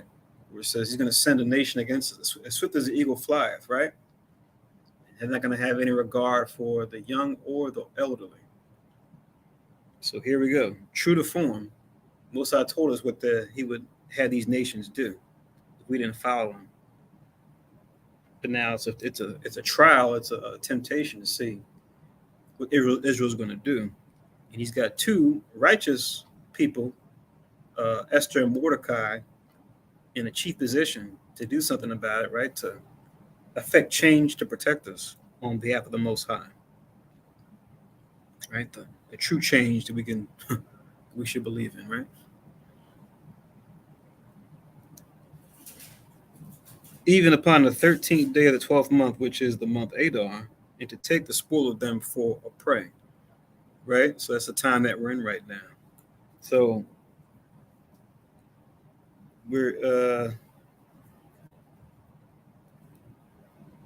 read from Esther 3:1 to 3:13. Now we're going to go to in the Apocrypha again. Esther chapter 13, verses 1 to 7. Esther chapter 13, verse 1 to 7 in the Apocrypha now. Let's get that.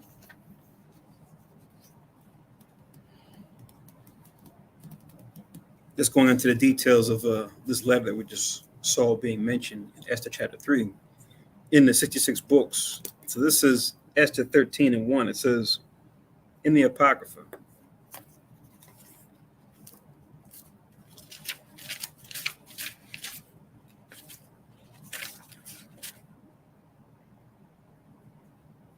page 55 also at the very bottom, going all the way down to verse 7.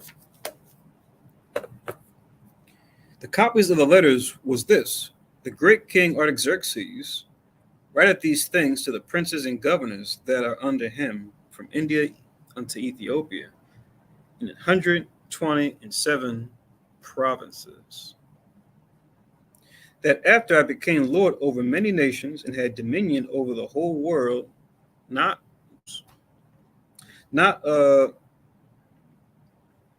lifted up with presumption of my authority, but carrying myself always with equity and mildness.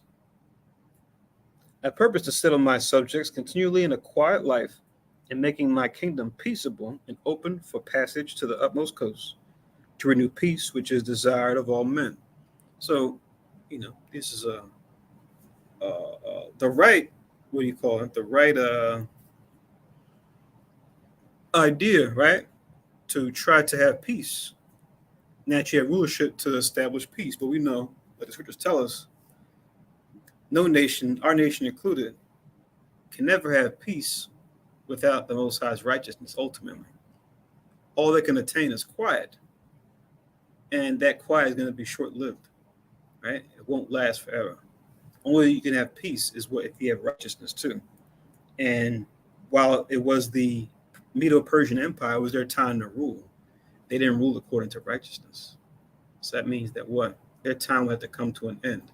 And Daniel knew this. Among other prophets, they had visions of the rise and fall of empires, even after their times.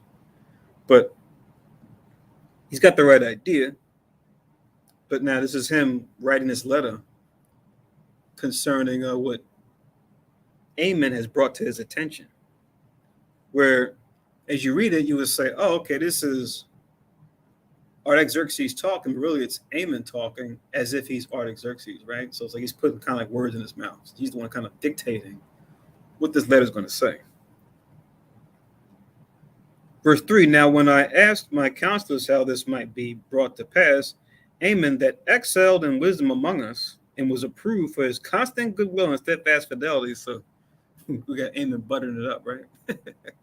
Buttering up the letter, right? To say, Artaxerxes said this about me, right? And had an honor of the second place in the kingdom, right? Give him enough time. He might want to take it for himself, right? In the end, so Esau is like, give him enough time. He'll take over the whole outfit, the whole operation, right? Give him the chance, and that's what happened, right? Because the Greeks would come into power after them eventually. Verse 4 declared unto us that in all nations throughout the world there was scattered a certain malicious people. Look at that, malicious. Who are these malicious people? That had laws contrary to all nations and continually despised the commandments of kings, so as the uniting of our kingdoms honorably intended by us cannot go forward. So it's these Jews, it's these malicious Jews. They're the reason why me, King Artaxerxes, can't have peace.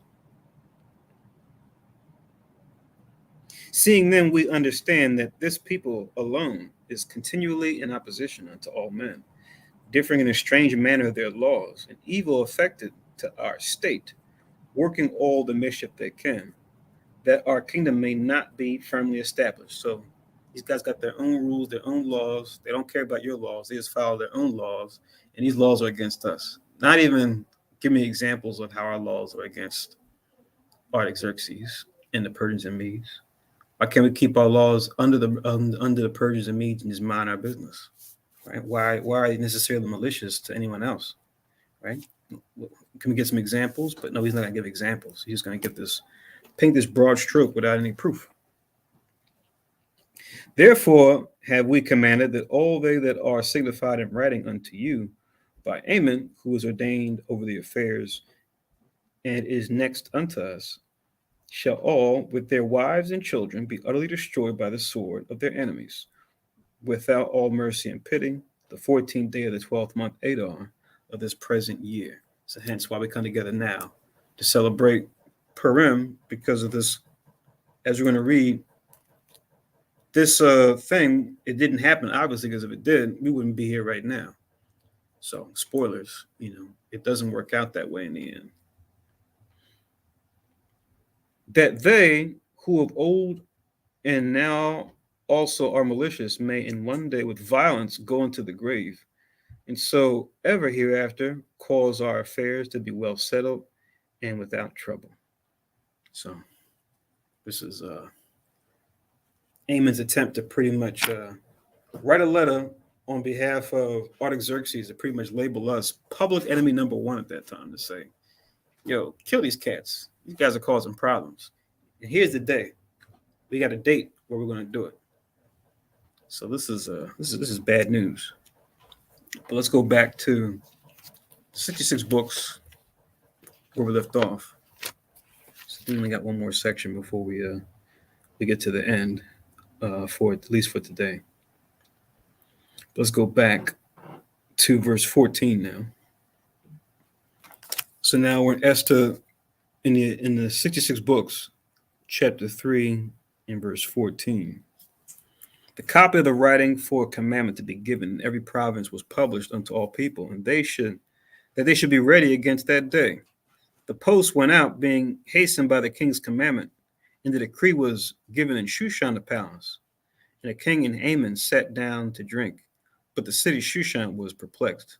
Right, so they knew what was going on. They sat down, they agreed on it, put it up, and drank. But now, imagine you're in Shushan and you got plenty of Jews there.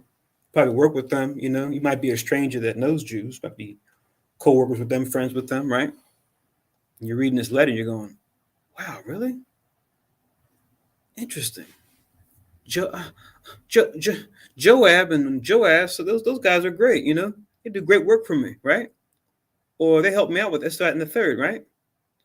These guys are public enemy number one, right? They seek to overthrow the government. How is this, right?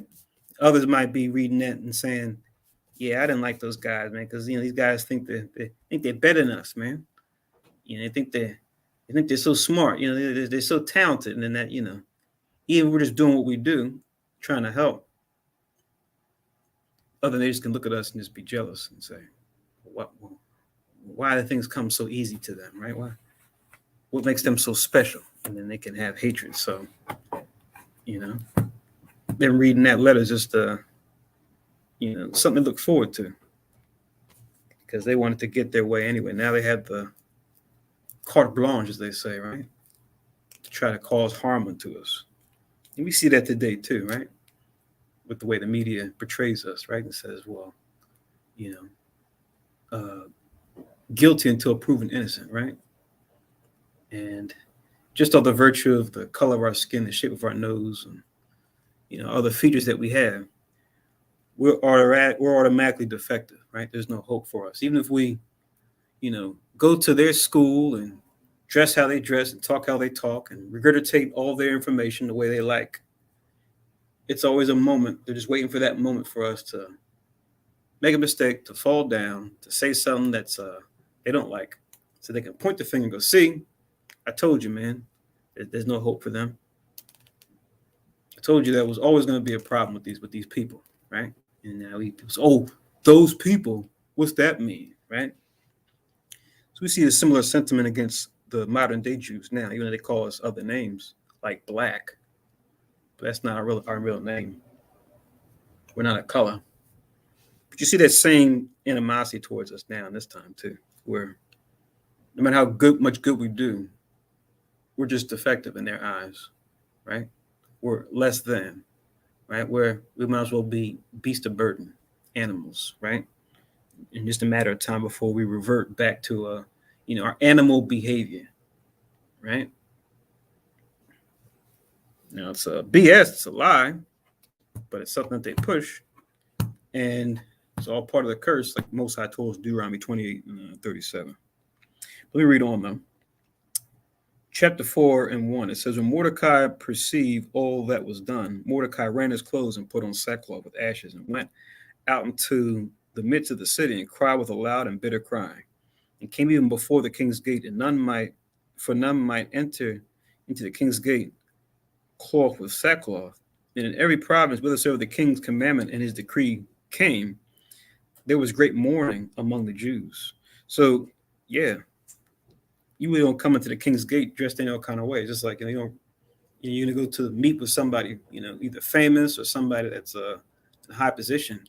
You're going to, as they say, dress to the nines, right? You're going to try to present yourself a certain way. Like, oh, we're about to sit down with the governor. We're about to sit down with the head of city council or the president. Wow, let me put on my best, But he went there with his sackcloth on because of what's going on.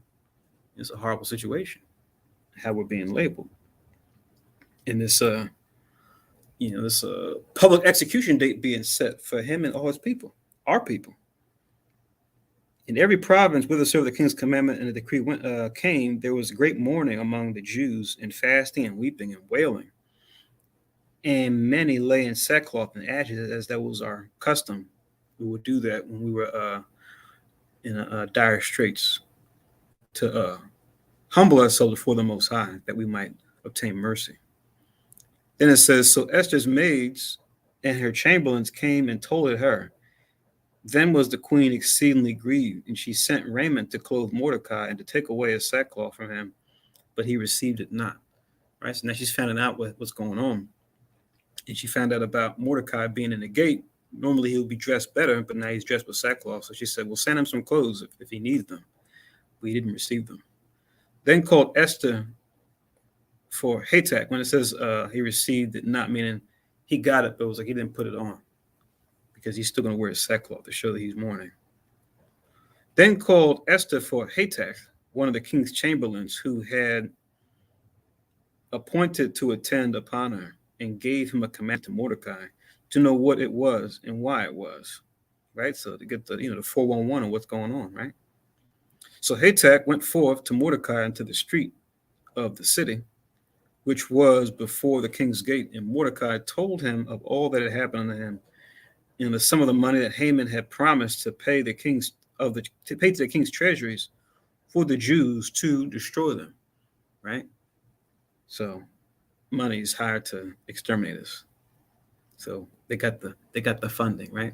We got the funding to lock you guys up and to kill you. Sounds familiar, right? Seems like those bills get passed, right? But it comes to bills that actually help to heal the hurt of our people, we can't get consensus. We're sorry, it's got to go through, this committee, that committee, right? Before we can sign off on it. And then their hope is that it keeps going through the loop and you forget about it. And you say, oh, they never get looked out for us before. So I guess, same old, we'll never get what's owed us. We'll never get what's, what we actually need. Kick the can down the road, as they say, right? And we see America's facing the judgment, even as they call it, they can say America's original sin, right? And it's funny how they use the original sin, which is supposed to be like a biblical term, but then you'll see the historians refer to the enslavement of our people as America's original sin. They still call it that to this day. It's just like economy's in shambles, about to go to war, healthcare, everything is just in the dumps, America is just one of many, like the money says, e pluribus unum. They truly are one of many at this point. They're no longer the shining light on the hill, right? Like Rome boasts to be. You hear these heathens talking about chickens come home to roost. I'm like, whoa, these heathens are saying this on the news, these newscasters. That sounds like someone else, when he said it, they gave him grief. But, it sounds like he was right. I won't say who. I think y'all should know. I think y'all know who I'm talking about, right? But when he said it, it was, oh, Now they're admitting it finally. But yeah, Most High is not a fool. But be to see, God is not mocked. There we go. So we're looking at it now. But reading on, it says, and he gave him the copy of the writing of the decree that was given at Shushan to destroy them, to show it unto Esther, and to declare it unto her, and to charge her that she should go in unto the king, to make supplication unto him, and to make request before him for her people. And Hatak came and told Esther the words of Mordecai. So, we didn't have, text message. So we had, people actually delivering the message by hand, back and forth, right? From the gate to where she was at in the palace, and back and forth, right? It wasn't just like, whoop, what's going on? Whoop. we got the thing saying that we're about to be exterminated. Whoop. Whoa, like emoji face. So that's what it's been if it was happening right now, right? Like, what? Get out of here. Screenshot that. I need to see that. That's what we've been doing right now, right? If Mordecai and Esther were here today. So it says, again, Esther spake unto Hatak and gave him commandment unto Mordecai. All the king's servants and the people of the king's provinces do know that whosoever, whether man or woman, shall come into the king, into the inner court, who is not called, there is one law of his to put him to death, except such to whom the king shall hold out the golden scepter, that he may live. But I have not been called to come in unto the king these 30 days. Right? So she's thinking about what she can do, but she's also considering the laws that are in place. Right? She can't just go knocking on the king's door willy-nilly. Right? Even she's the queen, and she can't do that. And she said, "What? It's been this long since they've talked, right? As far as her going to meet up with him, so she can't just go up in there." It says in verse 12, and they told to Mordecai Esther's words. Then Mordecai commanded to answer Esther, think not with thyself that thou shalt escape in the king's house more than all the Jews, right? So, it's a blessing that, you kept the lid on it, right? Because, just like we know now, people always have a problem with one reason or another. So get in where you can fit in, and then don't try to ruffle any tail feathers, right? Hence telling her, don't tell them what your nationality is, right? Since you may kind of come off, you may look as like ambiguous as far as where her phenotypes were, right? Don't tell them just yet. And we see how it's playing out in her favor, to where, as you read on the story, how it can come to be used to our advantage. But Mordecai is pretty much telling it here too, though. Most High knows who you are, even though people don't. And what we suffer as, what you and I suffer, we as a nation suffer, right? As Jews. Doesn't matter if, even if you're right next to Mordecai, right? You can't escape that fate. The Most High doesn't care. What the Most High say in the Deuteronomy 28, he said, all of you and your king shall go into captivity. So don't think because, you're in a high position, even in our own government, just because you're in a high position, that you can escape the Most High's judgment. That's what he's saying there when he says that you shall escape the king's house more than all the Jews, because we see a lot of our people in the world, especially like what they call the talented tenth, as W.B. Du Bois team them, or like today might say the 1%. You always have the elite of like every nation, right? Even Israel in captivity. And you get like groups like the Boule, which kind of represent that talented tenth, that 1% of Judah, just as an example. They may think, because I'm advising the king, as Boule, that's what that means, right? It means advisor to the king. Because I'm advising the king, that I can escape, said perils. Because I'm in the big house, if slaves decide to burn on a plantation, at least I get to sleep on the steps. I'm in the attic or wherever they will put the house Negro, right? I'll be protected. I'll be safe. And it's just like, it doesn't go down like that. Oftentimes the house Negroes felt it hard, if not first, because they're right there, right? They feel the master's displeasure, right? Hands on, before he even goes out to the Negroes that were in the log cabins, right? That weren't in this, that same stature or that same status. So, don't be deceived. We'll probably talk about this in a class going forward, about how the plantation system hasn't gone away. It's still here. It's just been expanded. But the model pretty much is the same. So don't think because, you're in the big house, you sleep in the attic in the big house, which today would just be the gated community. You got, a sprinkle of Judah or a sprinkle of Ephraim or a sprinkle of whatever tribes of Israel here and there that got success. Don't think that because of that, if things going to hell in a handbasket, I'll be all right. Because, I'm master's favorite. Can't escape the Most High's judgment. And he will use the enemy, our enemy Esau, as well as other nations, to remind us of that. You're just useful for the time being. But anyway, it says 14, for if thou altogether holdest thy peace at this time, then shall their enlargement and deliverance arise to the Jews from another place, but thou and thy father's house shall be destroyed. So we see that Mordecai has this, has wisdom, where he's talking about how we know the Most High is going to look out for us in the end if we seek Him, but it may come from some other place, right? But then it says, "You and your house shall be destroyed," right? Referring to their family. But he says, "But who knoweth whether thou art come to the kingdom for such a time as this?" Right? So he's trying to get it to look at this whole situation and look at it from the Most High standpoint, like, you getting the top position, you becoming queen, right?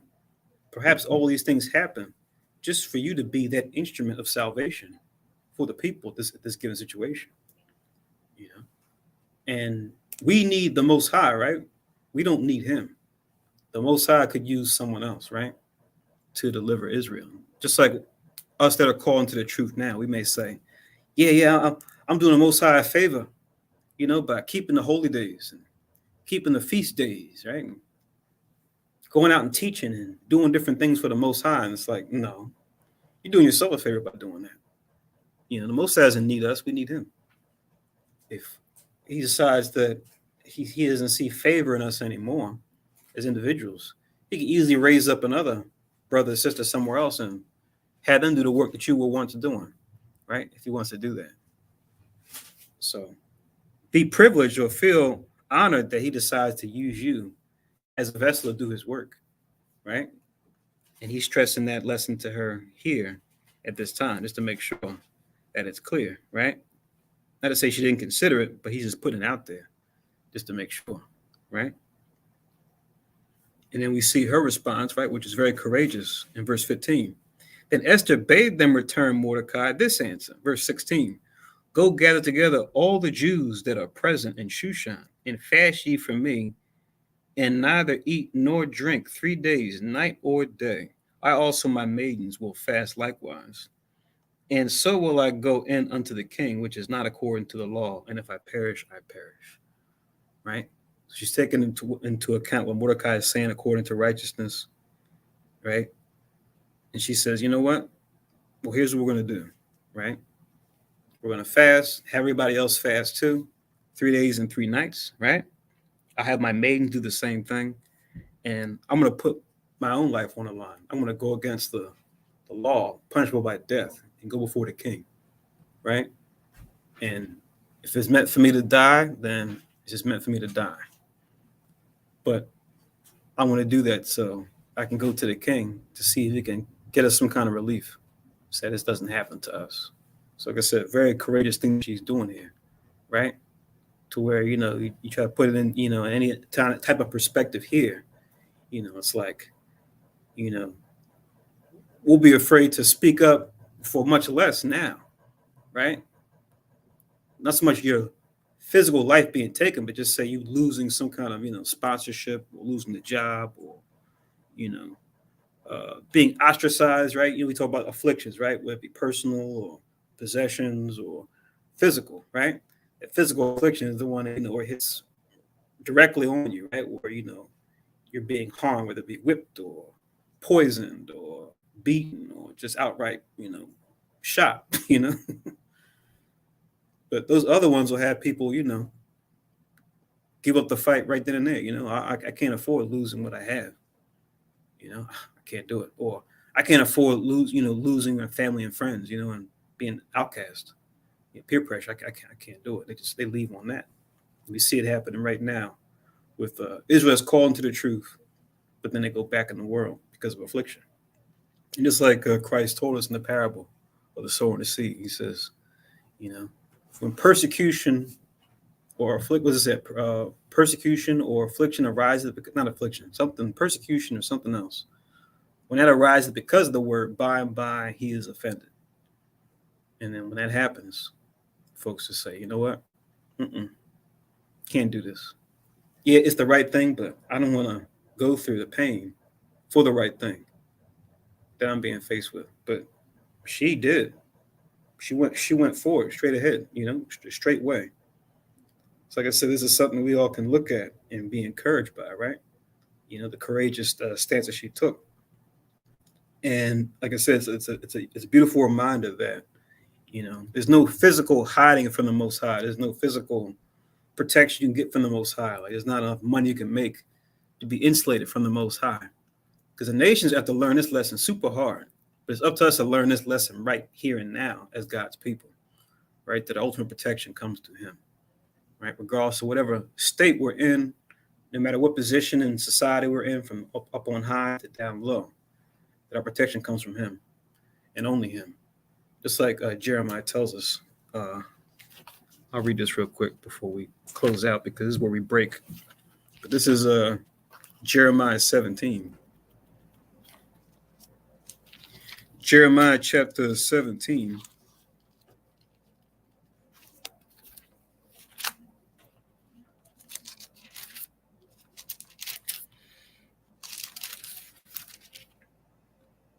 Verse 5. I'll read down to 8. Oh, also too, Esther 4:16, key verse you can use to show what fasting is. That it's no food or drink. This verse here lets you know. It's not what the people call in the world a fast when it's actually a diet, right? I'm on a fast. I'm only drinking water. It's like, that's not a fast. That's a diet. That's okay. Just call it what it is. That's all. See, I link this with 4 and 17. Jeremiah 17, verse 5, which reads, Thus saith Yahweh, Cursed be the man that trusteth in man, and maketh flesh his arm, and whose heart departeth from Yahweh. For he shall be like the heath in the desert, and shall not see when good cometh, but shall inherit the parched places in the wilderness, in a salt land, and not inhabited. Verse 7 and 8 is the opposite. Blessed is the man that trusteth in Yahweh, whose hope Yahweh is. For he shall be as a tree planted by the waters, and that spreadeth out her roots by the river, and shall not see when heat cometh, but her leaf shall be green, and shall not be careful in the year of drought, neither shall cease from yielding fruit. Calling back to what we referenced earlier in Genesis 47 about how Joseph navigated those tough times, right? To leverage power in that time in Egypt when they were going through the 7 years of famine. Also, what we just referenced about Christ and his parable of the sower and the seed, we see here this parallels that too, right? We're going to be that seed that fell on good ground that bears much fruit. So we can be what it says here in Jeremiah 17, 7 and 8, right? We don't want to be Jeremiah 17, 5 and 6. But the nations, they're at right now. And a lot of us are going to be Jeremiah 17, 5 and 6 also. But we want to be like Esther. We want to be like Mordecai and be Jeremiah 17, 7 and 8. And lean on him when the stakes are high, right? When the chips are down. When we're in dire straits. Like we see with Israel at this point, with this law being written that they're to be exterminated on this date. And then being given the money and the license to do so.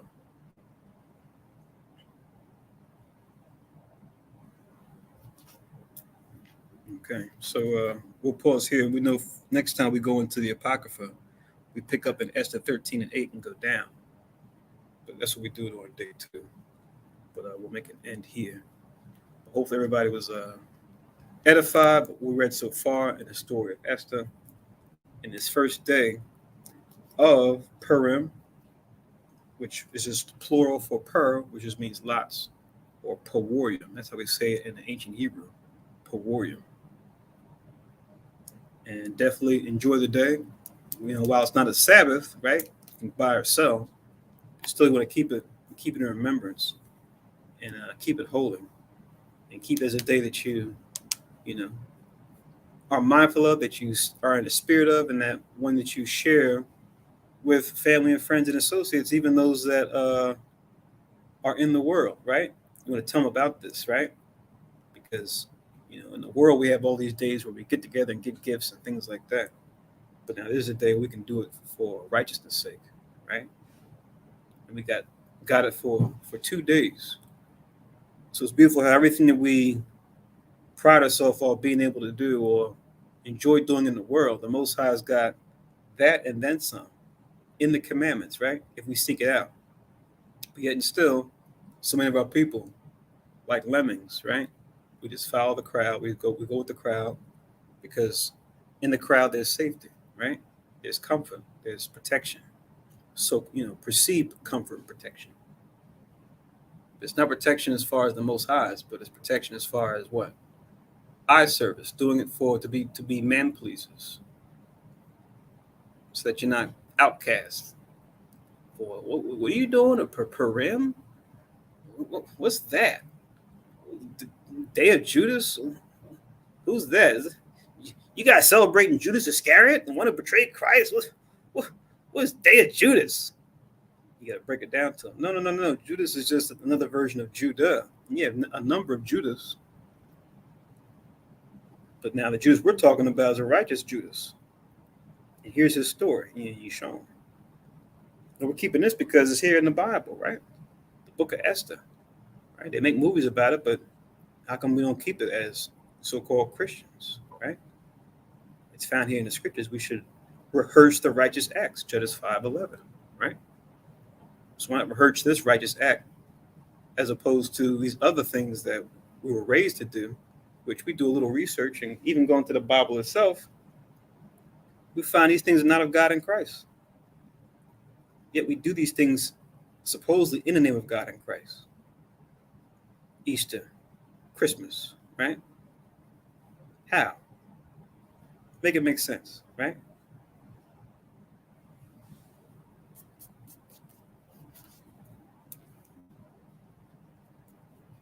All right. So that's it for now. What we'll do is say Shark Hog Purim, and we'll say Brakate Hawa by Shemi Hawashala Rocha Kodash, or blessed be the Most High in the name of Christ by way of the Holy Spirit, for making this possible. I hope everybody was edified once again. Happy feast of Purim once again. And like I said, keep the day in remembrance, right? Celebrate the day from now, and we're going to do it for another day. We're going to come together again tomorrow evening and have the closing service read the last parts of the holy day. And keep it all the way up until Wednesday sundown, right? That'll be the end of the second day. Right now, we're in the first day of Purim.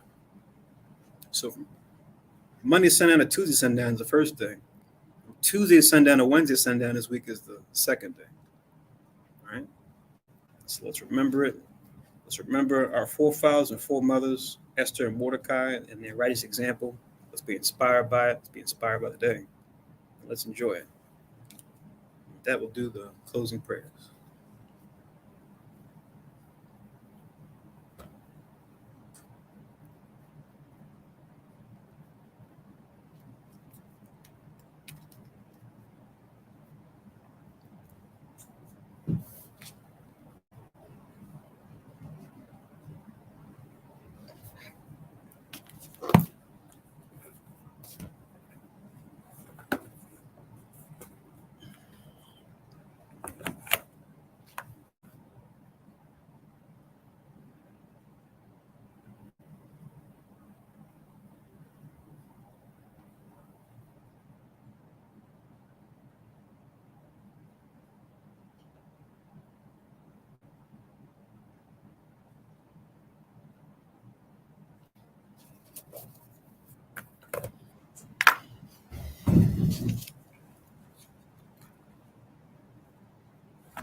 Barakati Hawa by Shemi Hawashai, Ashtaran to the Napar, Agapan Fuada Aman. La Hawa by Shemi Hawashai of Yashra.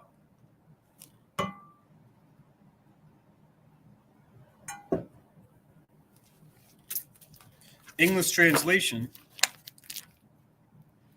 Blessed are you, Yahweh, in the name of Yahweh Shai that gives to us the fruit of the vine. Thank you, so be it. To Yahweh, in the name of Yahweh Shai with Israel.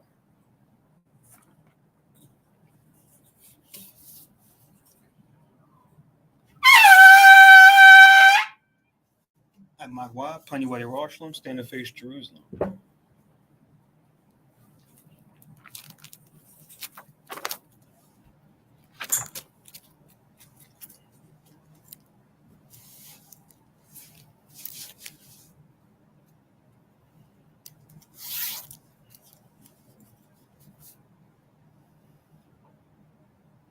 Yahweh Bashem Yahushai Babakushai Shemai Lanawe Aitha Yem Yen Aitha Shalak Mike Allah Walla Allahayim Tazwadakin Lashma Ayel Barak Rabha Magan Wakaziak Banya Yash Allah Washalak Lanawa Rabium Kakamad Rabium Da'ath Rabium Bayanad Rabium Sabalanwat Rabium Amawan Rabium Aqua Rabium Habium Rabium Haganad Rakanaya Wasalak Ka Katsaem Nawa La Akim Wa Akiwa Wayash Aleph Yad Waiwalam Bashem Yehoshai for what a man. English translation. Yahweh, in the name of Yahweh Shai, please listen to us now, right now. Send Michael and the righteous powers to watch over, bless, heal, protect, and make strong the children of Israel. And send to us much wisdom, much knowledge, much understanding, much patience, much faith, much brotherhood, much love, much spiritual protection, and forgive all our sins. For the brothers, sisters in Israel, always and forever. In the name of Yahweh Shai, thank you, so be it. Four corners prayer. Yahweh Bashem Yahweh Shai Barak Nawa Wayash Aleph Wabat Yasaparim Shema Yeshurele Yahweh Allahoi Nawa Yahweh Chet. English translation.